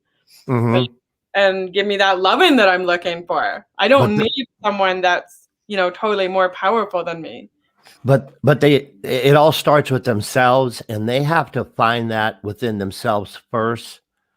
Because if they ever hope to be in a balanced relationship where they don't feel minimized. They don't feel suppressed. They don't feel like toxic masculinity is a bad thing. Keeping it in balance, they have to get themselves right first. And, and the macho, there's a place for the macho side. There's a place for the aggression and the manly masculine side of men. There is a place for that. But there's other places that doesn't belong. And it's a learning process. It is a learning process, and it's okay to be manly. It's okay to be authoritative. And it all comes back to, if you're right with yourself, the world around you will accept you the way you are, but it starts with yourself. And I mean, some of the vets that I've spoken to, actually the next podcast that's coming up, the next episode that's coming up on my podcast, I can give it a little plug. It's called Pets for Vets, and it's an organization that takes shelter animals that are in no-kill shelters, and they match them up with veterans. And their success is phenomenal. Returning war veterans, and people go, well, macho guys coming back from the war, what's a pet going to do? And the thing is, that pet can reach into a man's heart and soul like no woman could ever do, or no job, or no parent. That animal, that cat or that dog can reach into a hardened heart of a man and bring out the little boy in him, bring out his little me, which I've talked about for years in my podcast. And that's why it works. That's why Pets for Vets is so successful, because it brings out the little boy in them. They feel safe. They feel loved unconditionally. And they feel like, when they say go, that dog's ready to go. When they say stop, that dog listens. And so it's a really powerful healing tool for vets when it comes to animals and service animals. So that's going to be my next episode that's coming out here in about a week. And actually about 3 days, that'll be coming out. But that's just one thing. As far as concerning veterans go, that's one thing. And I'm going to have more guests on that give veterans tools, and men and women and their families. And of course, there are families of military people, and the military people are no longer with us, but their families are still struggling because they've lost one of their loved ones in the military. So those families need an understanding of their man or their boy or their daughter, and how strong and how important their service was to the country. So the podcast is for families as well. Okay, Corey. Corey was just waiting to jump in there. No, it's all good, and I'm, as Kelly always knows, I'm sort of behind the scenes answering questions. And somebody saying the feed's not working and this and that, and it is, but I mean, somebody saying, is it just my end? And so it's that kind of things. I'm always working on that side too. So people always wonder why I'm looking and typing. It's because I'm managing the back behind the scenes as well. But I was listening to every word, Brad, and I was going to say, first of all, I should mention that Elise said hi. So just she said hello all. So I want hi, Elise. Also, people notice we put the website at the bottom here. I like to put that on every now and then so people know if they're watching this now, how they can make sure they're always kept in the loop. You can go to that page and grab a free spot. The other thing, Rosalind commented, and I do have a question, Brad, but I wanted to acknowledge these comments right away. But Rosalind as well, Fung commented saying, hi, loves, just popping in. Then she put email sign up at the front of the book. Great tip. And next steps at the back of the book. Also great tip. And that's in reference to what we were just talking about just before Brad jumped on about how I have a way in the book to basically, if somebody wants to grab a free audiobook, I also have a way to sort of have them join my email team and family. So thank you, Rosalind, for that nice comment. The challenge sometimes with being on multiple platforms is you don't always see every comment. So when I do catch them, I want to make sure I acknowledge them. Brad, to go one step further. So we talked a lot about what your vision is now, why you're doing what you're doing. One question I wanted to ask you about is related to podcasting and books. And this is something we haven't really asked people the last couple of days, but I think we asked one person, but I want to ask you as well. Do you have a favorite book and or a book that's changed your life? And also a favorite podcast? Like, are you an avid listener as well? Or I know some people have podcasts or podcasters, but not listeners of podcasts. So I'd like to know, do you have a podcast that's impacted you and or a book that you could share? Well, I mean, to be honest with you, when it comes to a favorite book, ironically, I was never a big reader until I wrote one. And so I've become a, more avid reader now. And, the Blue Talks books, I've went through the first volume. I'm in the middle of the second one. I've just kind of skimmed through volume 3. But for me, the short story format of the Blue Talks series, at this point in my life, they are without a doubt my all-time favorites. Because for me, to go from a start to finish of a 300-page book or a 200-page book is very difficult for me personally. So the format of the Blue Talks books I have found exciting. The stories are short, the chapters are short, and there is so much information. So it's kind of like 24 books in one. And so I honestly, as of today, those are my favorite books with the Blue Talks. Super humbling. Yeah. And not just volume 2 because I'm in it. Volume 1 is terrific, and I've read some of volume 3, and they're all terrific. They're all really good. And as far as podcast goes, I listen to a massive amount of podcasts, but the podcasts that I listen to are history, Constitution, and political in nature. I do listen to a lot of political podcasts, and any podcasts that I can learn something from, as far as people and perspectives and the country and monetary systems and a lot of that boring stuff. But that's my favorite podcast to listen to. Is that? I have to ask you then, have you ever heard of, or do you listen to Hardcore History?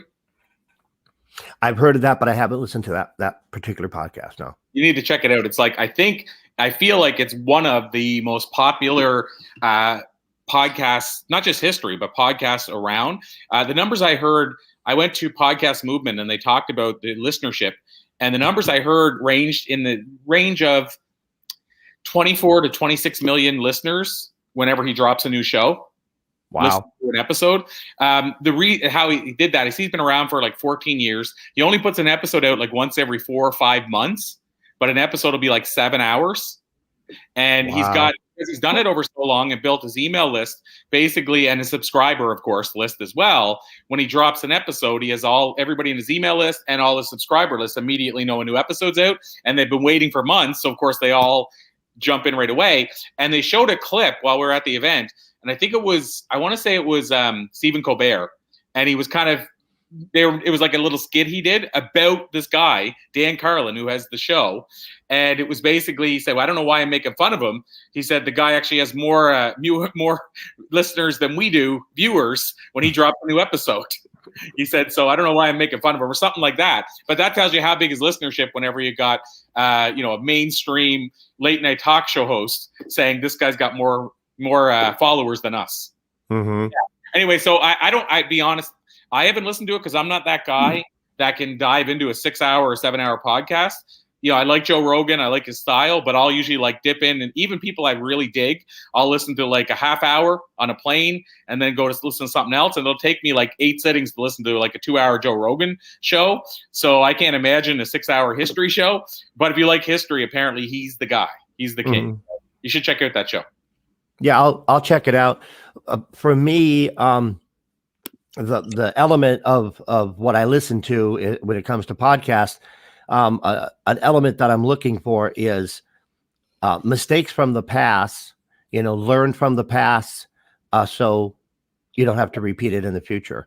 And so that's kind of how I get my information and keep up on things.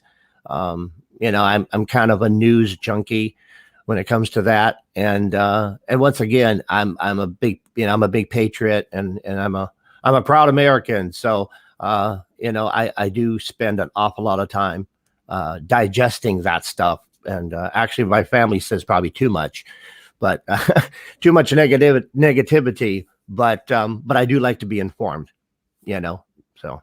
Yeah, I totally get it. And I feel like there's a reason, whatever it is, political commentary is there. There's a reason there's political podcasts. Obviously, there's both an interest in it and people who really care about that. And to your point, like, people that feel like by doing that, I'm being informed. And so I don't think there's any right or wrong. I mean, I feel like it'd be wrong for somebody to say, I like personal development podcasts and they have great value, but your podcast that you like doesn't. I mean, I think that would be wrong. So right. I think it's to each their own, and it's what we find enjoyable. And there wouldn't be shows in any subject area if there wasn't a strong interest in those areas. So yeah, I say whatever, what is that? Whatever floats your boat. But there's another saying they say, but whatever. Yeah, I think it's whatever floats your boat. But having said that, as we bring things to a close, I mean, we got 3 minutes left. Brad, I'd like to know, first of all, how we can learn more about you, your work, all that kind of stuff. I mean, we've talked about the podcast, shared its name. We've talked about the book, but where can people connect with you further, whether that's to listen to the show or grab the book or just to learn more about you? Where would you normally send them? The number one place to go is www.bradrichard.net. The website, bradrichard.net. I have several drop-down menus. The podcast is there. The mentoring is there. The audio and video courses are there. I mean, I pretty much have everything there on the website. And then they can connect with me on Twitter and LinkedIn. I am fairly active on Twitter and LinkedIn, and I do have a YouTube channel as well. And the YouTube channel consists of the episodes from the podcast, from the previous podcast. And then, as when I go forward with future episodes with the Men on a Mission podcast, they will be available on YouTube as well. Amazing stuff. So, Kelly, any last questions for Brad before we let him run? No, I think he covered it all. And, it was really great to have this conversation because, like I said before, I think we tend to forget about the men. And, you see all these women's group popping up, but you don't see a lot of men's group popping up. And, I kind of get tired of seeing all the women's group popping up, and I'm a woman, right? It's like, why can't we just work together and just have a few groups, right? You don't see men popping up with groups all the time. And so, I really want to honor men and celebrate them because, they're beautiful, right? So I love the work you're doing. That's great. Keep it up. Thank you. Corey, I just had one thing when it comes to podcasts. For the people that are watching our live stream and listening, to the Amplify Your Message event. When it comes to podcasting and starting your podcast, something I want to encourage all podcasters or want to be podcasters is never stop putting out content. Because I had some very, very rough times in November and December where it was downright painful to put out content and to get the guests scheduled and to it was hard to fight off the thoughts of maybe I'll just skip this week's show, or maybe I'll just take a 2-month break and I'll start new. And so my advice would be, after 39 episodes and being a podcaster for a year, I encourage you to keep putting out content, no matter if it's 5 minutes or 30 minutes or 15 minutes or an hour. At least put something out on a frequent basis, on a regular basis, because people around the world and your listeners expect to see that alert pop up when you post something new. And that's real important. It was a hard lesson I learned. I skipped a couple episodes, and my numbers dropped because they were like, "What happened to you? Where did you go?" And then when I popped back up, it was like, "Oh, I thought you were done podcasting." It's like, no, I'm still here. So I would just encourage podcasters to. I think the most important thing a podcaster can do is be consistent and be regular when they put out their content, whatever that may be for them. But don't skip an episode. Don't, take a couple weeks off, continue to put out content, because people are expecting it, and they need it. They want to hear from you. So as long as you want, that's the most important thing, I think, that I've learned as a podcaster. Love it. And wise words, my friend. And also, this is a to be continued, as you know. The conversation continues. So I just want to thank you so much for joining us today, Brad. Always an absolute pleasure. I wanted to let you run, but like I say, I wanted to also add to be continued. Let's make sure we keep this conversation alive and rolling. And I'll put it out there so that we work on this in the future. And I'll mention this out loud. Kelly, this might be of interest to you too. But one of the ideas that Brad suggested to me, and I'm sure you're okay with me sharing this, Brad, because if we talked about doing it publicly. So, but one of the things that Brad mentioned that I think would be cool to look at in the future is finding a way we could approach places where they might not get access to stuff like we're teaching here, and find a way. And that could be like even just could be like a Boys and Girls Club. Where I went to the Boys and Girls Club when I was younger, and they offer so many great things for kids. Like, I actually got to play road hockey with people I wouldn't have been able to otherwise, or basketball. When we couldn't afford the equipment, I could still go there and had a hangout. But imagine if you could go to the leaders there at let's say Boys and Girls Club or different clubs and say, hey, is there any chance you could show this to your kids? Watch it first, make sure you're okay with it, but show the kids here so they have 1 hour of personal development.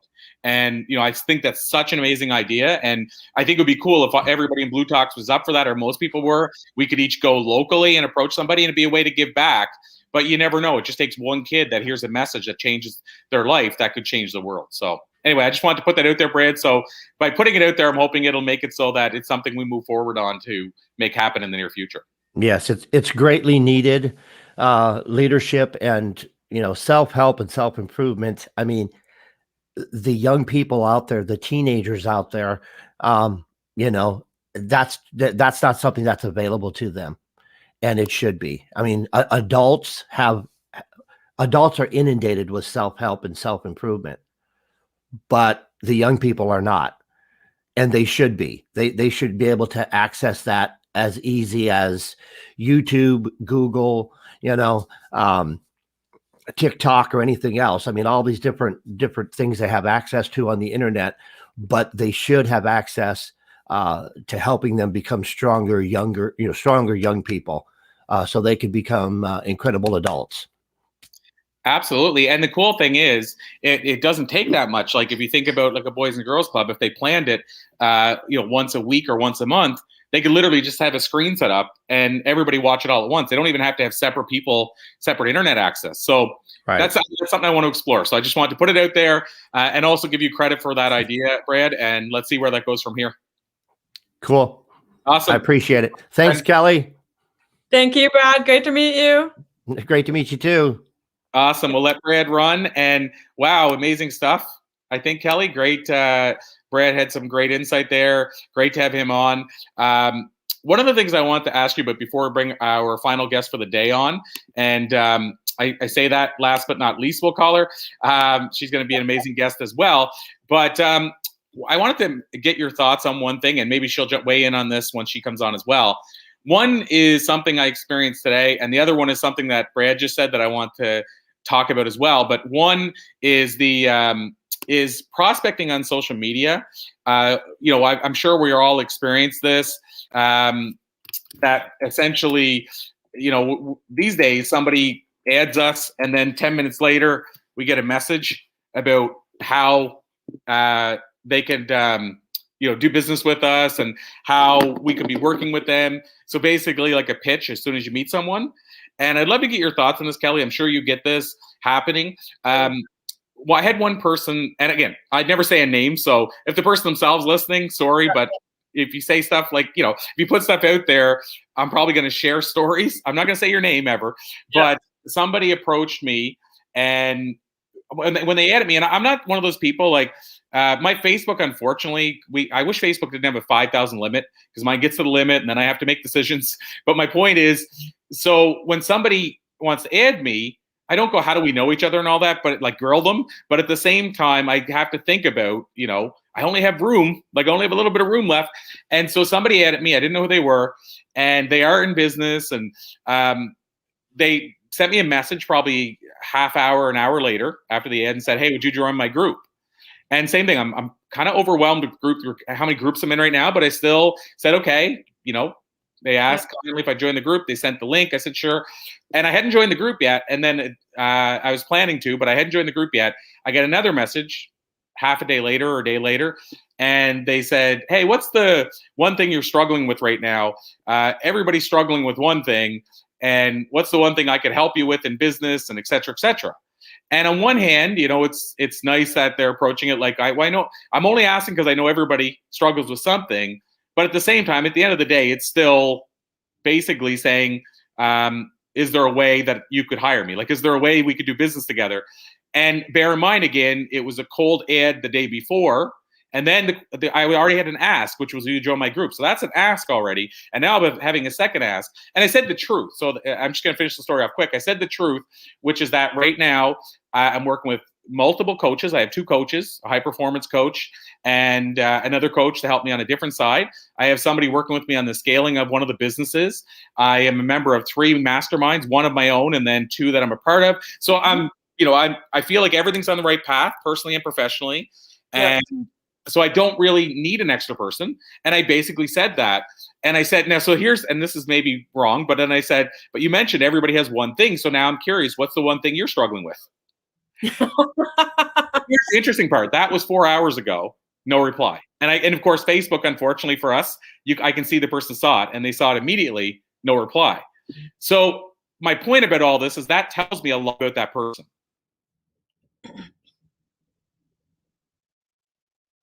Are you there? Oh, we froze for a sec. We're back. I said, yeah, it tells you a lot about the person, because to me, how I read it, and it's only my reading of it, is I was of interest to you while it was a potential prospect. But either now, because I posed the same question to you, or you don't see me as a prospect, now no reply. So that was a long story. Really want to build the actual relationship. Right. Well, that's the $1 million question, right? I don't mind somebody doing an ask right away. In fact, I'm a salesperson. If you don't ask, you don't get, and the answer is always no if you don't ask. But again, it's for me. Sometimes it's a test. What is this person really like? And so that told me a few things. So my question to you, Kelly, is, what are your thoughts on this? Like, you must get approached, and what are your thoughts around that? And then we'll bring our guest right on, because oh my God, so I totally agree with you on all of that. Now, here's what I get though. I get a lot of people who are in makeup companies or skincare companies approaching me because they think they have the next best thing that's going to take my scars away. So I get a lot of that, where people don't even know who I am, or they see me on Facebook and then they approach me and say, hey, are you interested in this?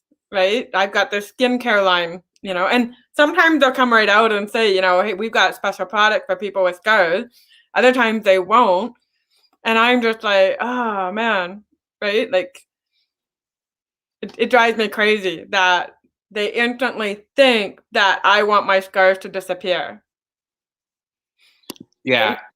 No, I totally get that. And so, yeah, that would be so frustrating. Yeah. So I get a lot of that type of stuff where people are just like, hey, or they'll send me free product. Like, they'll send me $100, $200 worth of product. Here, try this out. This will make your scars disappear. Look, we've got this before and after picture and all that. And so, to be honest, a lot of them I just ignore. because for one thing, I'm just too busy to be involved in that. For second of all, I'm not interested. Like, I've got scars. I'm going to have them for the rest of my life. I love who I am and I love what I do. And if somebody doesn't like me because I have scars on me, well, that's on you, not on me. So, No, yeah. I totally get that. And that's why I wanted to get your take on it. And then I'm going to bring our guest on right away because I'd love to get her take on this as well. So let's bring her in, and we're going to get to know her over the next 35 to 40 minutes. So Rebecca Whitman, so exciting to have you here today. I cannot hear you guys. Can you hear me? Yeah, we can hear you. We can hear you. We can hear you. Hello? Can you hear me? Yeah. Yeah. Okay, I can hear you now. You can Yes. hear us now? No, you can't hear us? We can hear you. Would it help to go out and come back in? Let me put that in here.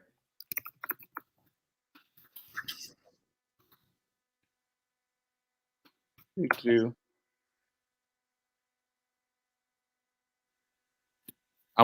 seems like to me that would be a speakers thing, unless, like you said, a reset. Oh, hello? Hear you. No, you still can't hear us? No, it's okay. I told her maybe drop out and then come back in. The other thing I was going to talk on and then or mention, speak on, and then of course maybe we'll ask Rebecca if we can get her on and she can hear us. Her thoughts around the other thing that we just talked about is around. Also, so I mean, on one hand, it's the social media thing and having people ultimately trying to sell us. The other thing I want to mention is something Brad touched on, and this is something I struggled with, which is he talked about with being consistent with your podcast, and something I did over the last 6 months, and it was a very, very hard decision. And I think I've talked to you about this, but I took a 6-month break from my podcast. Right. No. It was one of the harder decisions I've ever had to make. And so I will say I agree with Brad. You shouldn't give up, and you should keep on posting episodes and be consistent. But my thing was I had to make a decision, and I felt like the decision was I was taking a break, not like a break forever. Right. I had to make a decision, was I going to keep with the podcast? And so I had to make that decision. So mine was more like I'm taking a break to decide what I want to do next. And also give myself a break after 9 years of podcasting multiple times a week. It's a lot. And I was also launching Blue Talks. So I was launching a new podcast that I knew was going to be running. And so I made that decision. So it was a tough decision to make that. So I get what Brad's talking about. One thing I want to say on it, which was really helped me come back to this, and this is go to Brad's point about being consistent, and this is why it made me think to say this, and somebody needs to hear your message, is while I wasn't podcasting, so I'll put it in perspective, I'll share 1 month, but last month, now this is 6 months of not podcasting, so you think about it, you're losing listeners every time, because the longer you go, that's the longer they don't have you, the longer they think you're never coming back, so you would think your 6th month would be your lowest listenership. Of course. Anyway, so just to give people a perspective, last month in January, again, this is after 6 months of no episodes, I looked the other day and I think we had a little over 3,000 listeners last month. Right. So, we had, I think that's, from my perspective, as a show that wasn't active, it looks like it's done forever, to have 3,000 people still tune in and hear your message. Yeah. This Awesome. It gives you a perspective of how powerful podcasting is. Because what other medium could a person that just started from scratch and they're not on a big platform have 3,000 people? Like you think about it as a speaker, Kelly, that'd be like you not speaking for 6 years. And then and while you're not speaking, you had a video you put out and 3,000 people tune into it. And yet, you haven't touched it for 6 months. I mean, you'd be happy to have that on your video, 3,000 new views. Or imagine showing up at an event and you haven't spoken in 6 months and 3,000 people show up at the door. And so, because like I always say, if you have 100 listeners on your show, that's the same as having 100 people that showed up to hear you speak. And would you speak to them? Of course. So anyway, that I just wanted to share, 6 months without an episode. And then I said, well, I might as well look and see what the listenership was while we weren't operating. And 3,000 plus listeners in a little less than a month after having 6 months of no episodes. I was like, this is the power of podcasting. So I just want to share that. What Brad was also trying to say is that a lot of times when people are just starting their podcast, sometimes they get discouraged because they might have 1 or 2 listeners or 5 listeners. And then they think that it's not worth doing because there's only 5 listeners. So I think that part of what he meant was, even though you may have a very low listenership, you should still do it. Right? Like, don't get discouraged by the numbers. Like, avoid the number. Don't worry about the numbers. Just keep doing it and keep creating the content, because you never know how many people you're going to impact. And really, I remember you saying this in one of your workshops that you did. And you said, if someone came and asked you to speak in a room for free for, 20 people, you would still do it. Right? Like, if you were truly passionate about being a speaker, you would do it. Like, I've been to an event where the convention, they booked me the same time as the keynote speaker. And the keynote speaker was a Holocaust survivor, and I can't remember her name. So I had like 3 people in the audience because everybody else was listening to her. And so, anyways, I still did the speech because I still had to, right? They paid me to do it. I was supposed to be there. I wanted to do it, and I still did it. So even if your podcast has 0 listeners, you still should keep doing it. So that reminds me of the line, there are no small parts, only small actors. Mm-hmm. That's right. So true, Rebecca. And I'm glad you can hear us. And I had asked you if you could in the our little background chat. You mentioned something about number of listeners. Are you open to sharing that? Because I think if you are, it's powerful for people to hear. Because whenever I said the number that I had without even doing the show, if somebody hears that number, they might think 3,000 is a huge amount for a podcast. Because the numbers I've heard, somebody just shared it with us. Oh, Larry Wingett. He said that he just listened to something when we had him on. He said he heard that the average podcast gets like 147 listens a week or something like that. And so my mind sound big, but bear in mind 9 years of building up subscribers is what did that. So whenever I first started, it wasn't like that. So you mentioned in the background, I felt the same way. And then you said how many you averaged early on. Yeah. So I started my podcast in March. And I've been doing it since then. So 10 months and almost 11 months. And I've had huge episodes where I've had over 150 or 180, but on average, it's about 25 listens a week. And I'm bringing out like amazing experts and scorching content and life-changing epiphanies. So I was so grateful. I really believe that God speaks through other people. And I was totally meant to hear the last 5 minutes of your last interview. That was a message that the universe needed to send me, that I'm supposed to keep going and just keep producing content. So true, 100%. And you know what?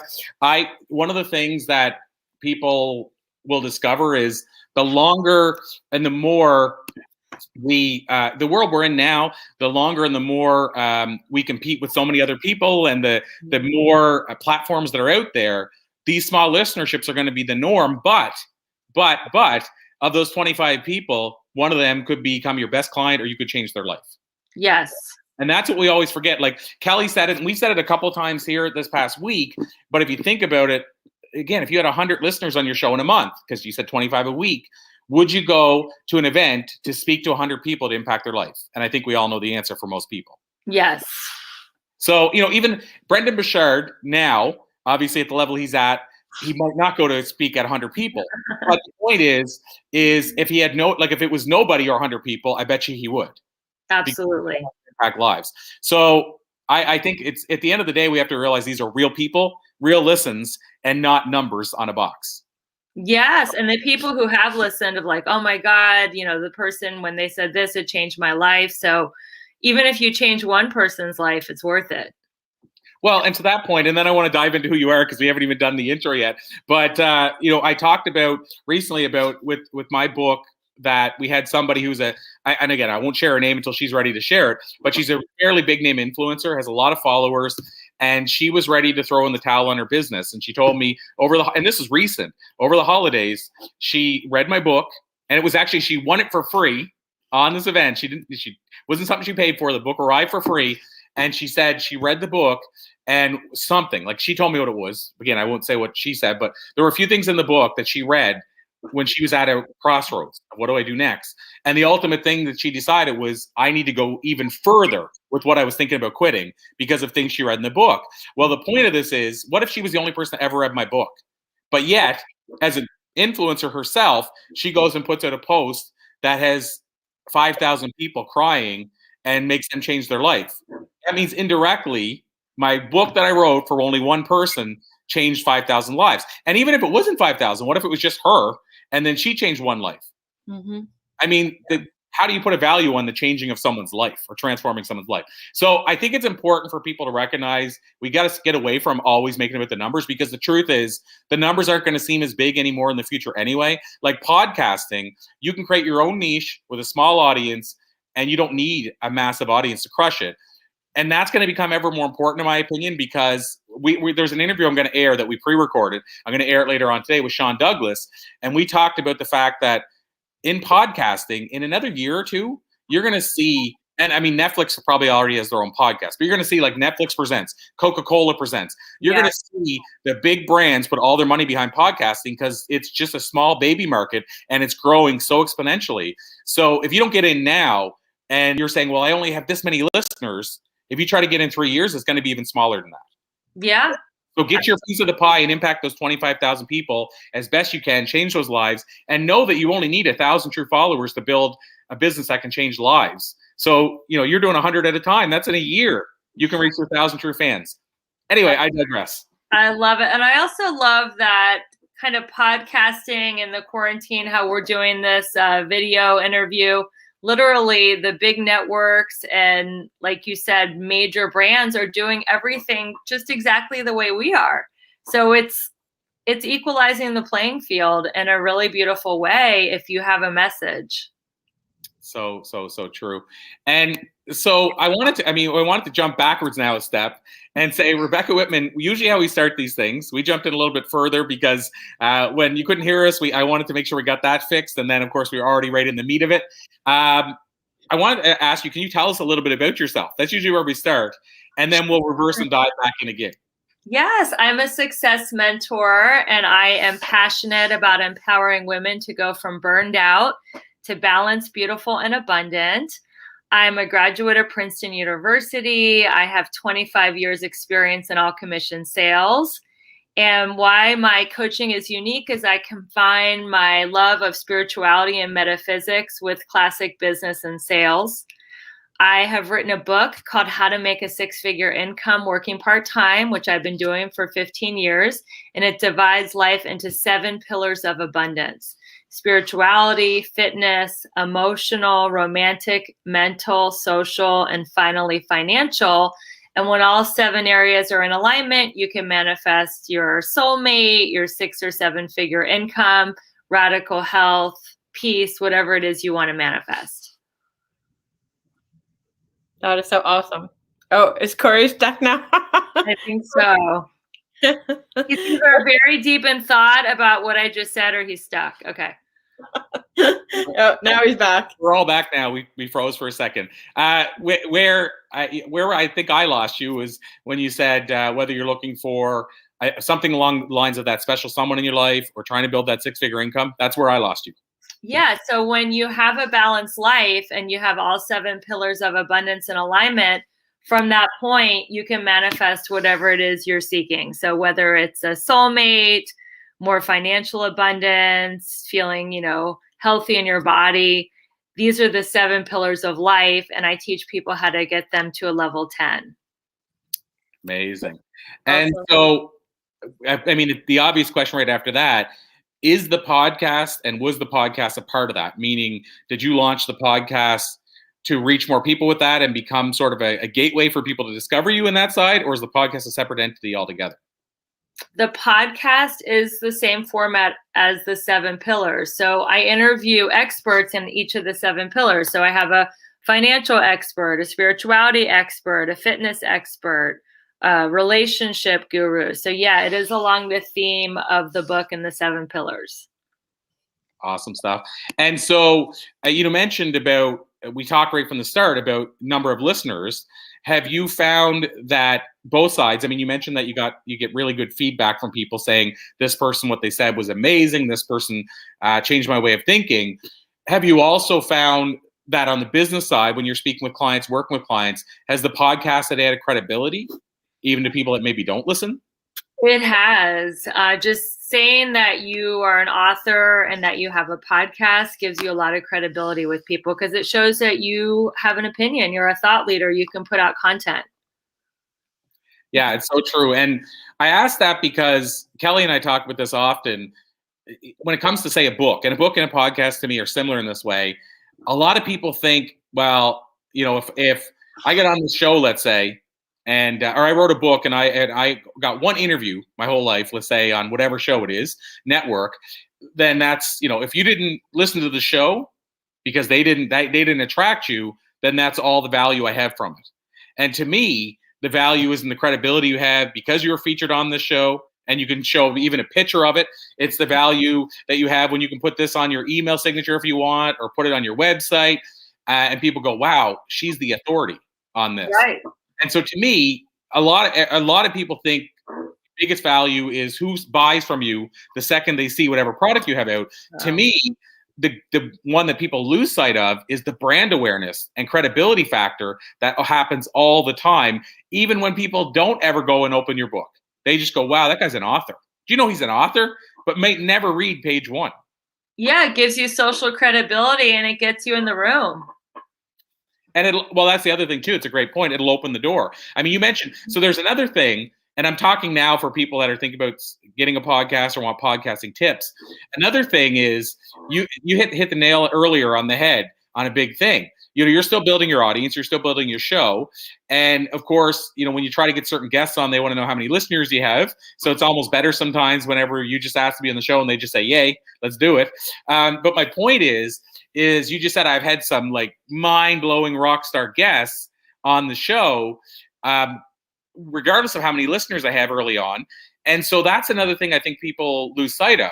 Think of the doors that's open for you because you're able to have a reason to reach out to somebody to have access to them that you wouldn't maybe be able to get access to otherwise. Yes, it's great for networking. And, even it's interesting because I think you're the one who told me to look up my stats. Even though I've only averaged 25 listens per episode, this statistic said I was top 3 self-help in South Africa, which is pretty random. So I lead with that to get my experts, not the average 25 listens, that I'm top 3 in self-help in South Africa. I love it. Yeah, I think I told you about either Chartable or one of the websites it'll show you where you're at and the different stats all across the world. I love that. You can also say you're available in X amount of countries. Just look at all the different countries. Because Libsyn, for example, which I use, it actually shows you listeners from each country. So anyway, there's ways you can find that out too. So you could say, well, I'm being listened to in 60 countries and I'm number 2 help. So I love it. You are really amazing at marketing and branding. And because I did a virtual seminar, the Best You Expo, with Grant Cardone and Les Brown and Jack Canfield, you changed my bio because now I say I shared a virtual stage with them, which I did. We were all in the same conference. So, wow, Corey, you're actually one of my coaches, and I'm so grateful for you. Oh, thanks so much. Well, it's at the end of the day, people say to me, and this is a good point. So I'll use this as a jump off point to talk about podcasting and scheduling guests. People ask me often, how did you get this name? And how do you get that name? And some of these people don't even do podcasts. And so at the end of the day, it always circles back to one key word to me. It's leverage. Mm-hmm. So you're leveraging when you say I'm number 3 in self-help, you're leveraging that. The fact that you're number 3 in self-help. You're leveraging how many countries you're in if you use that. You're leveraging the fact that you shared the bill with Grant Cardone if you use that. And so to me, when people say, how did it start? Well, how it started is I knew my hardest thing was going to get the first 3 or 4 big names. Mm-hmm. And I knew once I had them, I could leverage those big names. And I even researched who do they know, like who are they a part of different events with and stuff, because then I knew that, okay, they already have a familiarity with them. They're already comfortable with them. So, for example, Jack Canfield has the Transformational Leadership Council. So when I had, say, Jack, one of my early guests, then I went and looked at who I wanted and said, oh, so-and-so that I want is also on the Transformational Leadership Council. And Jack, by the way, is the founder of it. So I just, I would send it out. And I said to Kelly, I didn't leverage it, but I easily early on could have leveraged my interview with Jack to get Mark Victor Hansen, who was Jack's writing partner with Chicken Soup for the Soul, on our show. Mm-hmm. And so it really early on, it was all about leverage. And the interesting part is the more leverage you have. And by the way, I told you, like, I have a very good listenership. So I can go and use the listeners, but I don't have to anymore. The cool thing about leverage is when you have enough established names that put their faith in you, then people don't ask for the numbers anyway. No one's ever asked me. Do you know that? No one's ever asked me my numbers. And that tells you how powerful podcasting is, right? When people are willing to come on without asking. I won't say a name, but there's a few people I know that if you don't have a minimum of 50,000 listeners per episode, and there's very few people that do, they won't even look at your show because they don't want to do podcasting unless type thing. And so, but I mean, you just have to go next. It's not a fit for me or them. I've had maybe 2 people in thousands of interviews ask for payment to be on the podcast. Like you'll say, it's almost like they're looking at it as a speaking engagement. And again, I say next because it's just not a fit. But outside of that, I mean, again, we have the listeners that would get them on anyway. But I mentioned Larry Winget. So I don't know if you're familiar with Larry Winget, but he's the guy that has the books. What is it? You're broke and it's your own fault and I can prove it. I've never heard of him, but that's a great title. Oh, he has like 11 of them. He's called the world's only irritational speaker. And he's been on Oprah. He's been on all the talk show circuits. He's on Larry King Live many times. And so he built a big name, 6, I think, international or New York Times bestsellers. Bottom line is I've interviewed Larry 3 times. Not once did his team say, how many listeners do you have? Mm-hmm. Now, we had the listeners if they would have asked, but they didn't ask. But here's the interesting part. The cool experiences you had from that, Kelly was a part of this, and I just put it in a clip on a trailer for Blue Talks, is Larry, the last interview we did with him was 3 months ago. He said, I forget the context of why he said it, but he said, you can put this on the record. This is the last interview I'm ever doing. Wow. So to have somebody who's been on Larry King Live and the OWN Network and Oprah say, yours is the last interview I'm ever doing. How else could that ever happen? That's epic. It is. I mean, I used it as the clip. The whole clip I used in the trailer says, this is the last interview I'm ever doing. And then what he said, which I think was funny, is he said, so I'm going to say whatever the hell I want. But it's cool because really what's that? Or was he just saying that? We don't know, but he said it and he said you can put this on the record. Nice. So it seems like it was. And he wanted to talk about people approaching him about joint ventureship partners that, and his example was that maybe have nobody on their list and they're coming to him because they want him to come into their thing and do their event, but use the power of his list. And so he just went off on that. But the point is I took that clip because it's such a teaser because you're going to say, well, I want to know what he said. If he said this is my last interview and I'm going to say whatever I want, I want to know what he said. Yeah, absolutely. But I mean, my point of that is how else could you do it without podcasting? And then also, again, going back to the marketing side, think about the power of leverage of me sending it out to somebody else to say Larry Winget chose us to do his last interview with. Mm-hmm. So again, back to marketing. I didn't mean to get on this tangent, but it's an area I'm passionate about.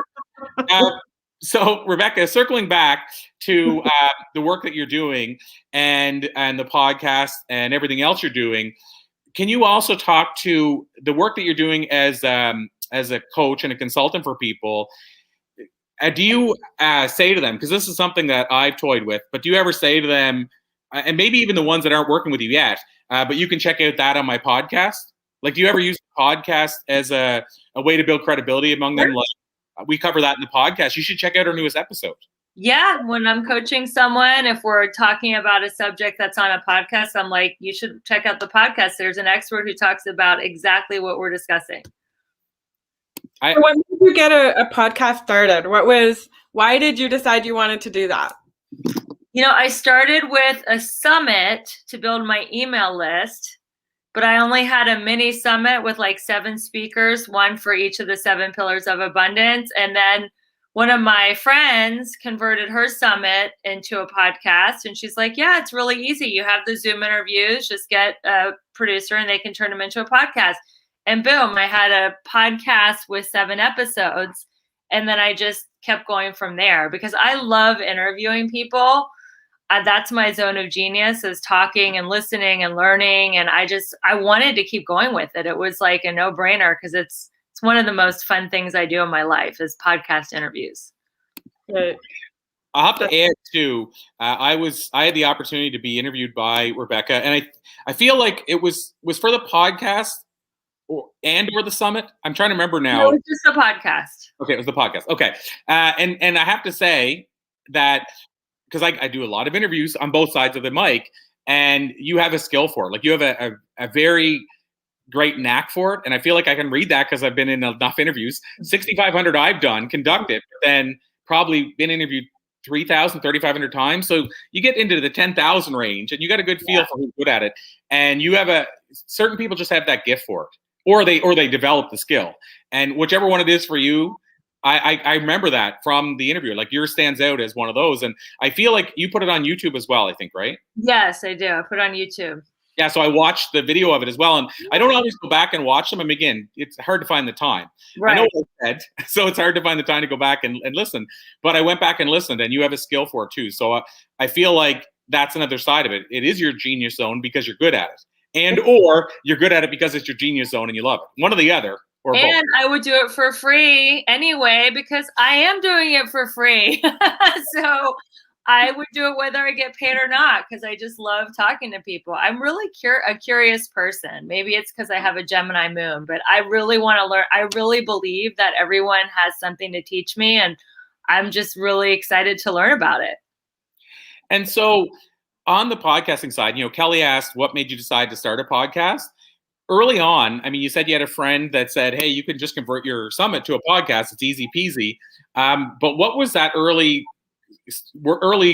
building of it like? Meaning, like, as far as equipment, did you get specific equipment?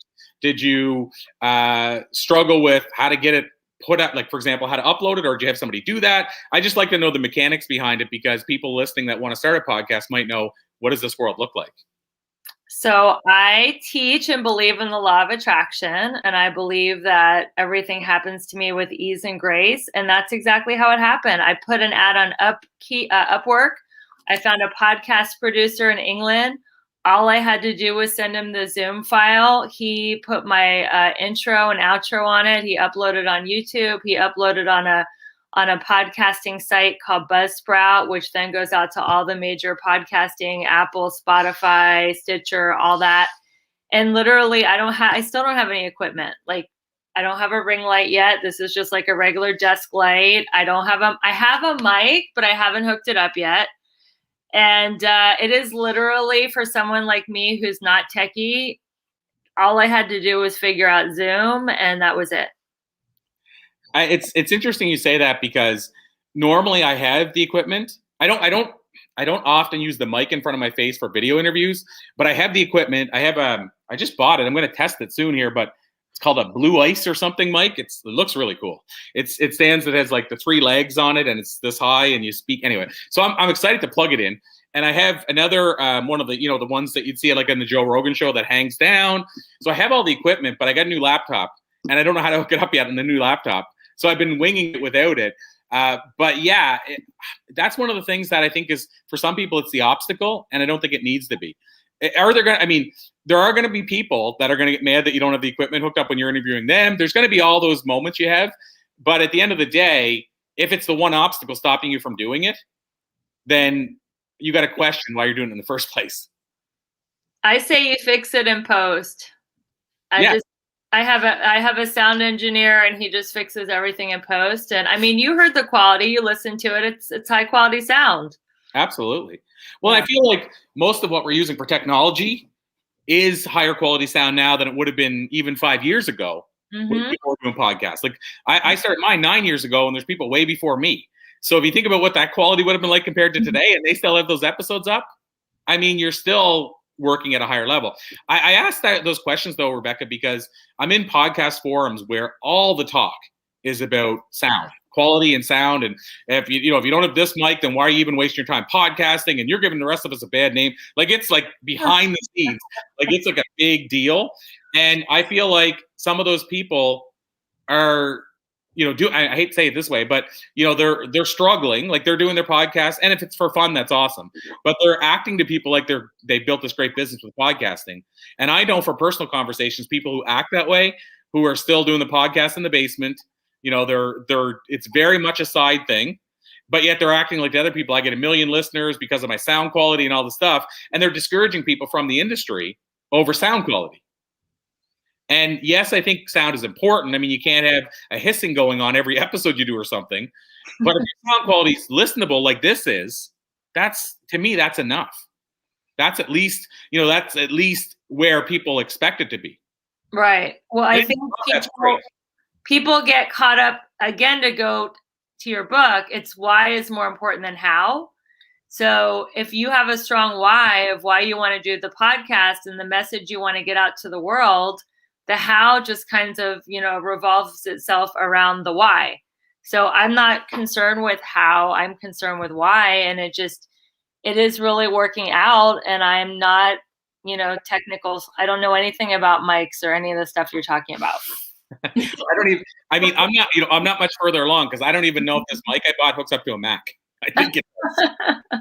And here we are having a great conversation. So Absolutely. Yeah, you just kind of go with it. And now there's Clubhouse. Are you guys on Clubhouse yet? Yeah.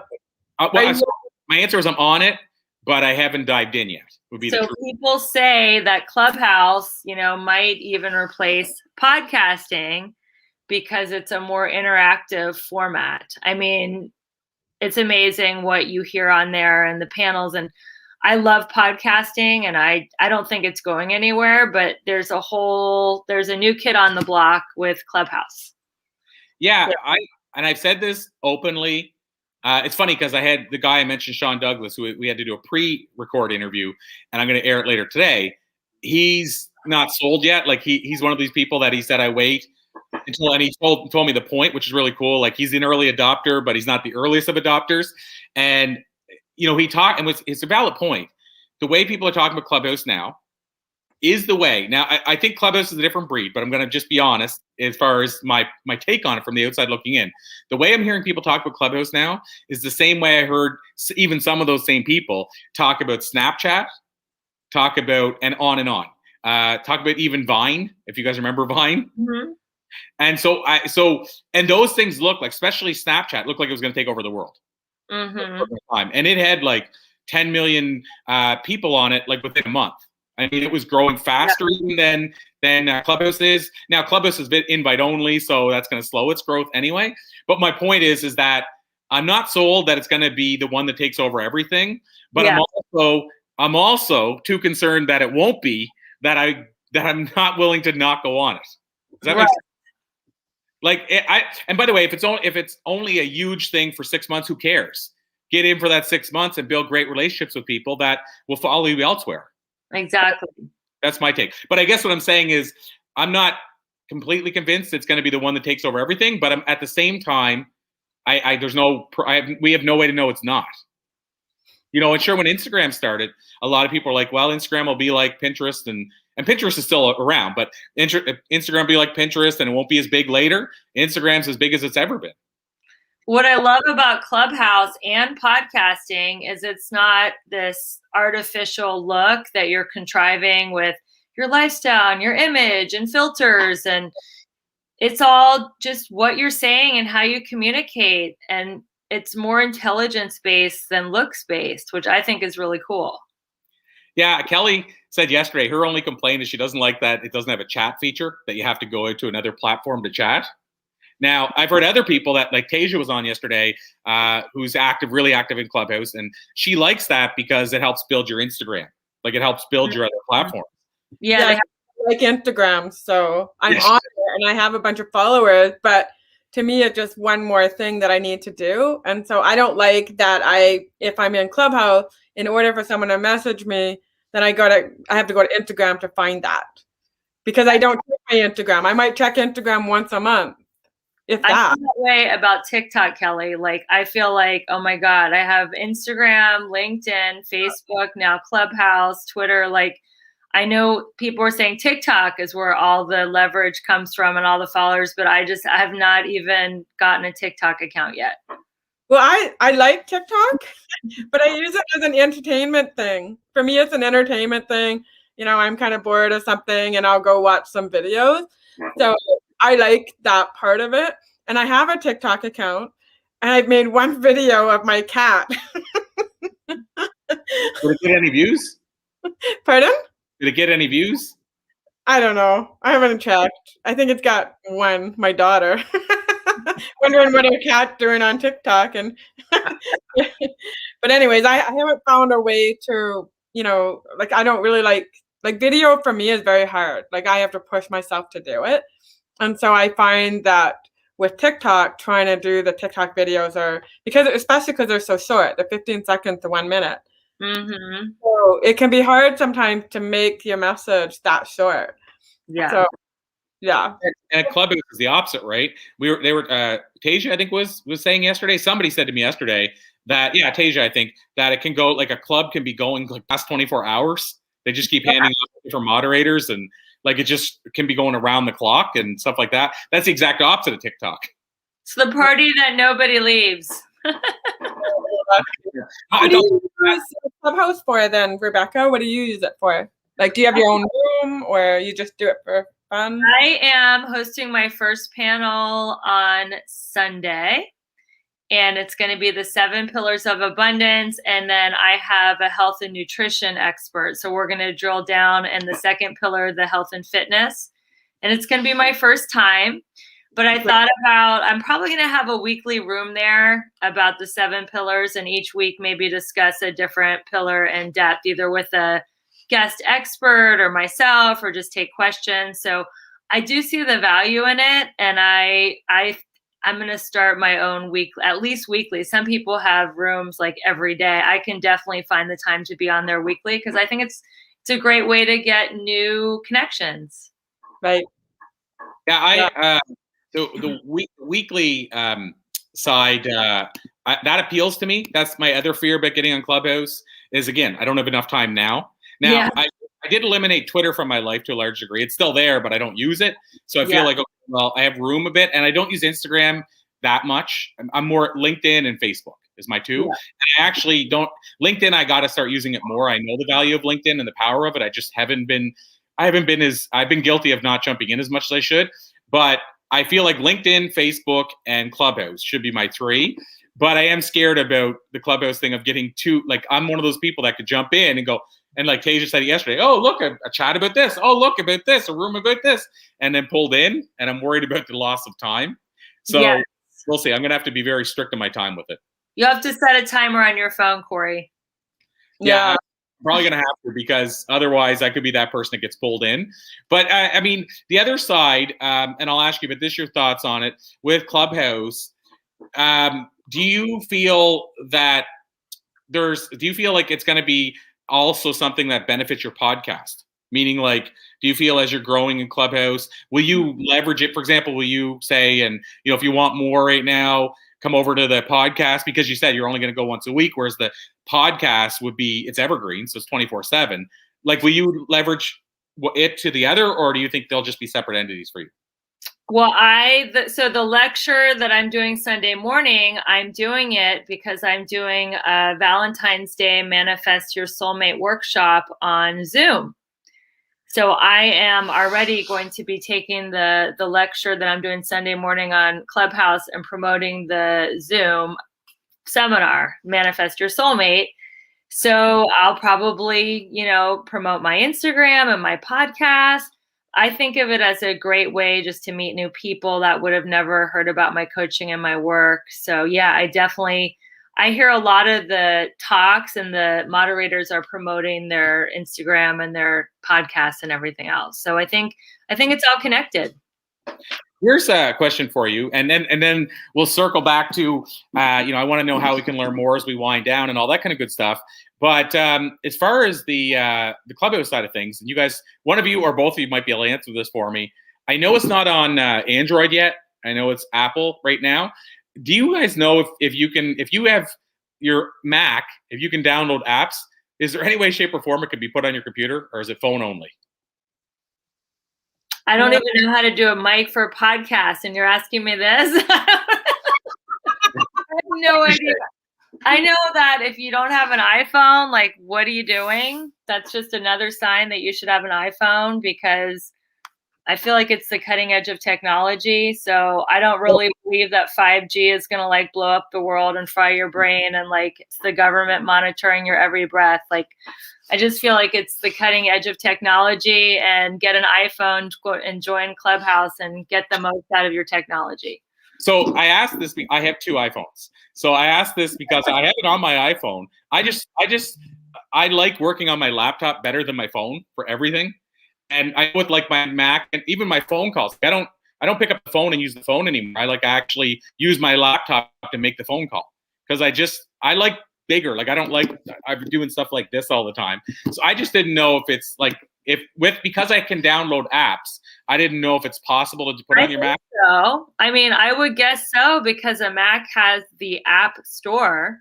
So if you can download other apps, I don't see why you couldn't download it on a computer. But let me know. I think that's a good thing to know. Yeah, I'll fingers crossed. So more what people look like, because on your phone the icon is like smaller than a dime, so you could actually see what these people look like that you're in a room with on Clubhouse.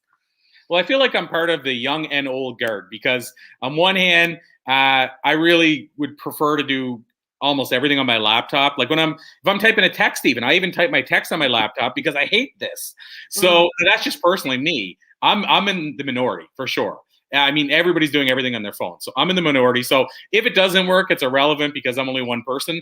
But if it does work, it'll just make the experience a little better for me. So I just thought I'd ask the question. My last question, and as we bring things to a close, I know you have to run, and we also I have actually a hard stop myself in 9 minutes, and so I wanted to ask you, of course, Rebecca, the most important thing, which is how we can learn more. Now, I know we talked about all the work you're doing. We talked about your podcast. We talked about your seminar. We talked about you being on Clubhouse. But is there a place you would send people if they want to connect with you further, like One Hub, or would you send them to Clubhouse, or where would you send them? I would send them to my website. It's RebeccaElizabethWhitman.com, because from my website, you can buy my book. You can find my Instagram, my Twitter, my LinkedIn, my Pinterest. You can set a free consultation call with me. You can take a quiz to find out which of the 7 areas of your life are out of balance, which it's a really cool, fun 1-minute quiz, just a kind of snapshot of your life and what's working and what's not working.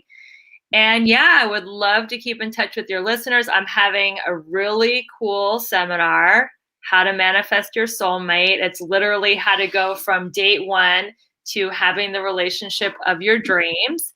And I have been divorced. I've been through so many heartbreaks, worse than the worst country western song.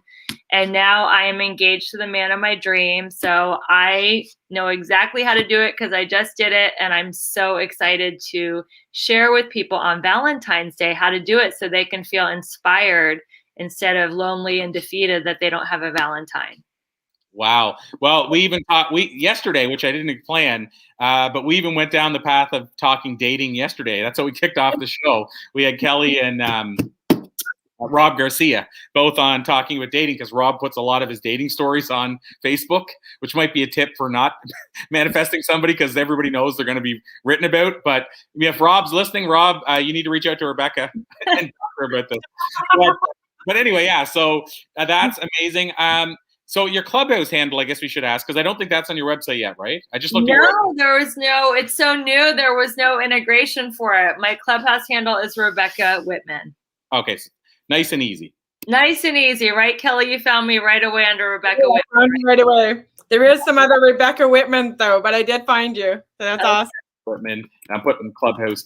So I'm putting this in the comments so that people can check it down there as well. I assume you're okay with being followed on Clubhouse? That's what it's all about? Yes, I'm so okay with it. Maybe I should change it, because on Twitter and Instagram, I'm Rebecca E. Whitman. You tell me, Corey, you're my coach and marketing guru. Should I make them all Rebecca E. Whitman so they all match? Well, the question is, and I don't know, with Clubhouse, because it's my one I'm obviously the weakest on, can you get the E, or is it a chance somebody already has it? So my answer is I would do it if you can get it. Okay. If it's already taken, then we know the answer. But if you can get it, I would absolutely do it. Like for me, Unless I can't do it, everywhere else you can find me at that speaker guy. Just like that. Make it all easy.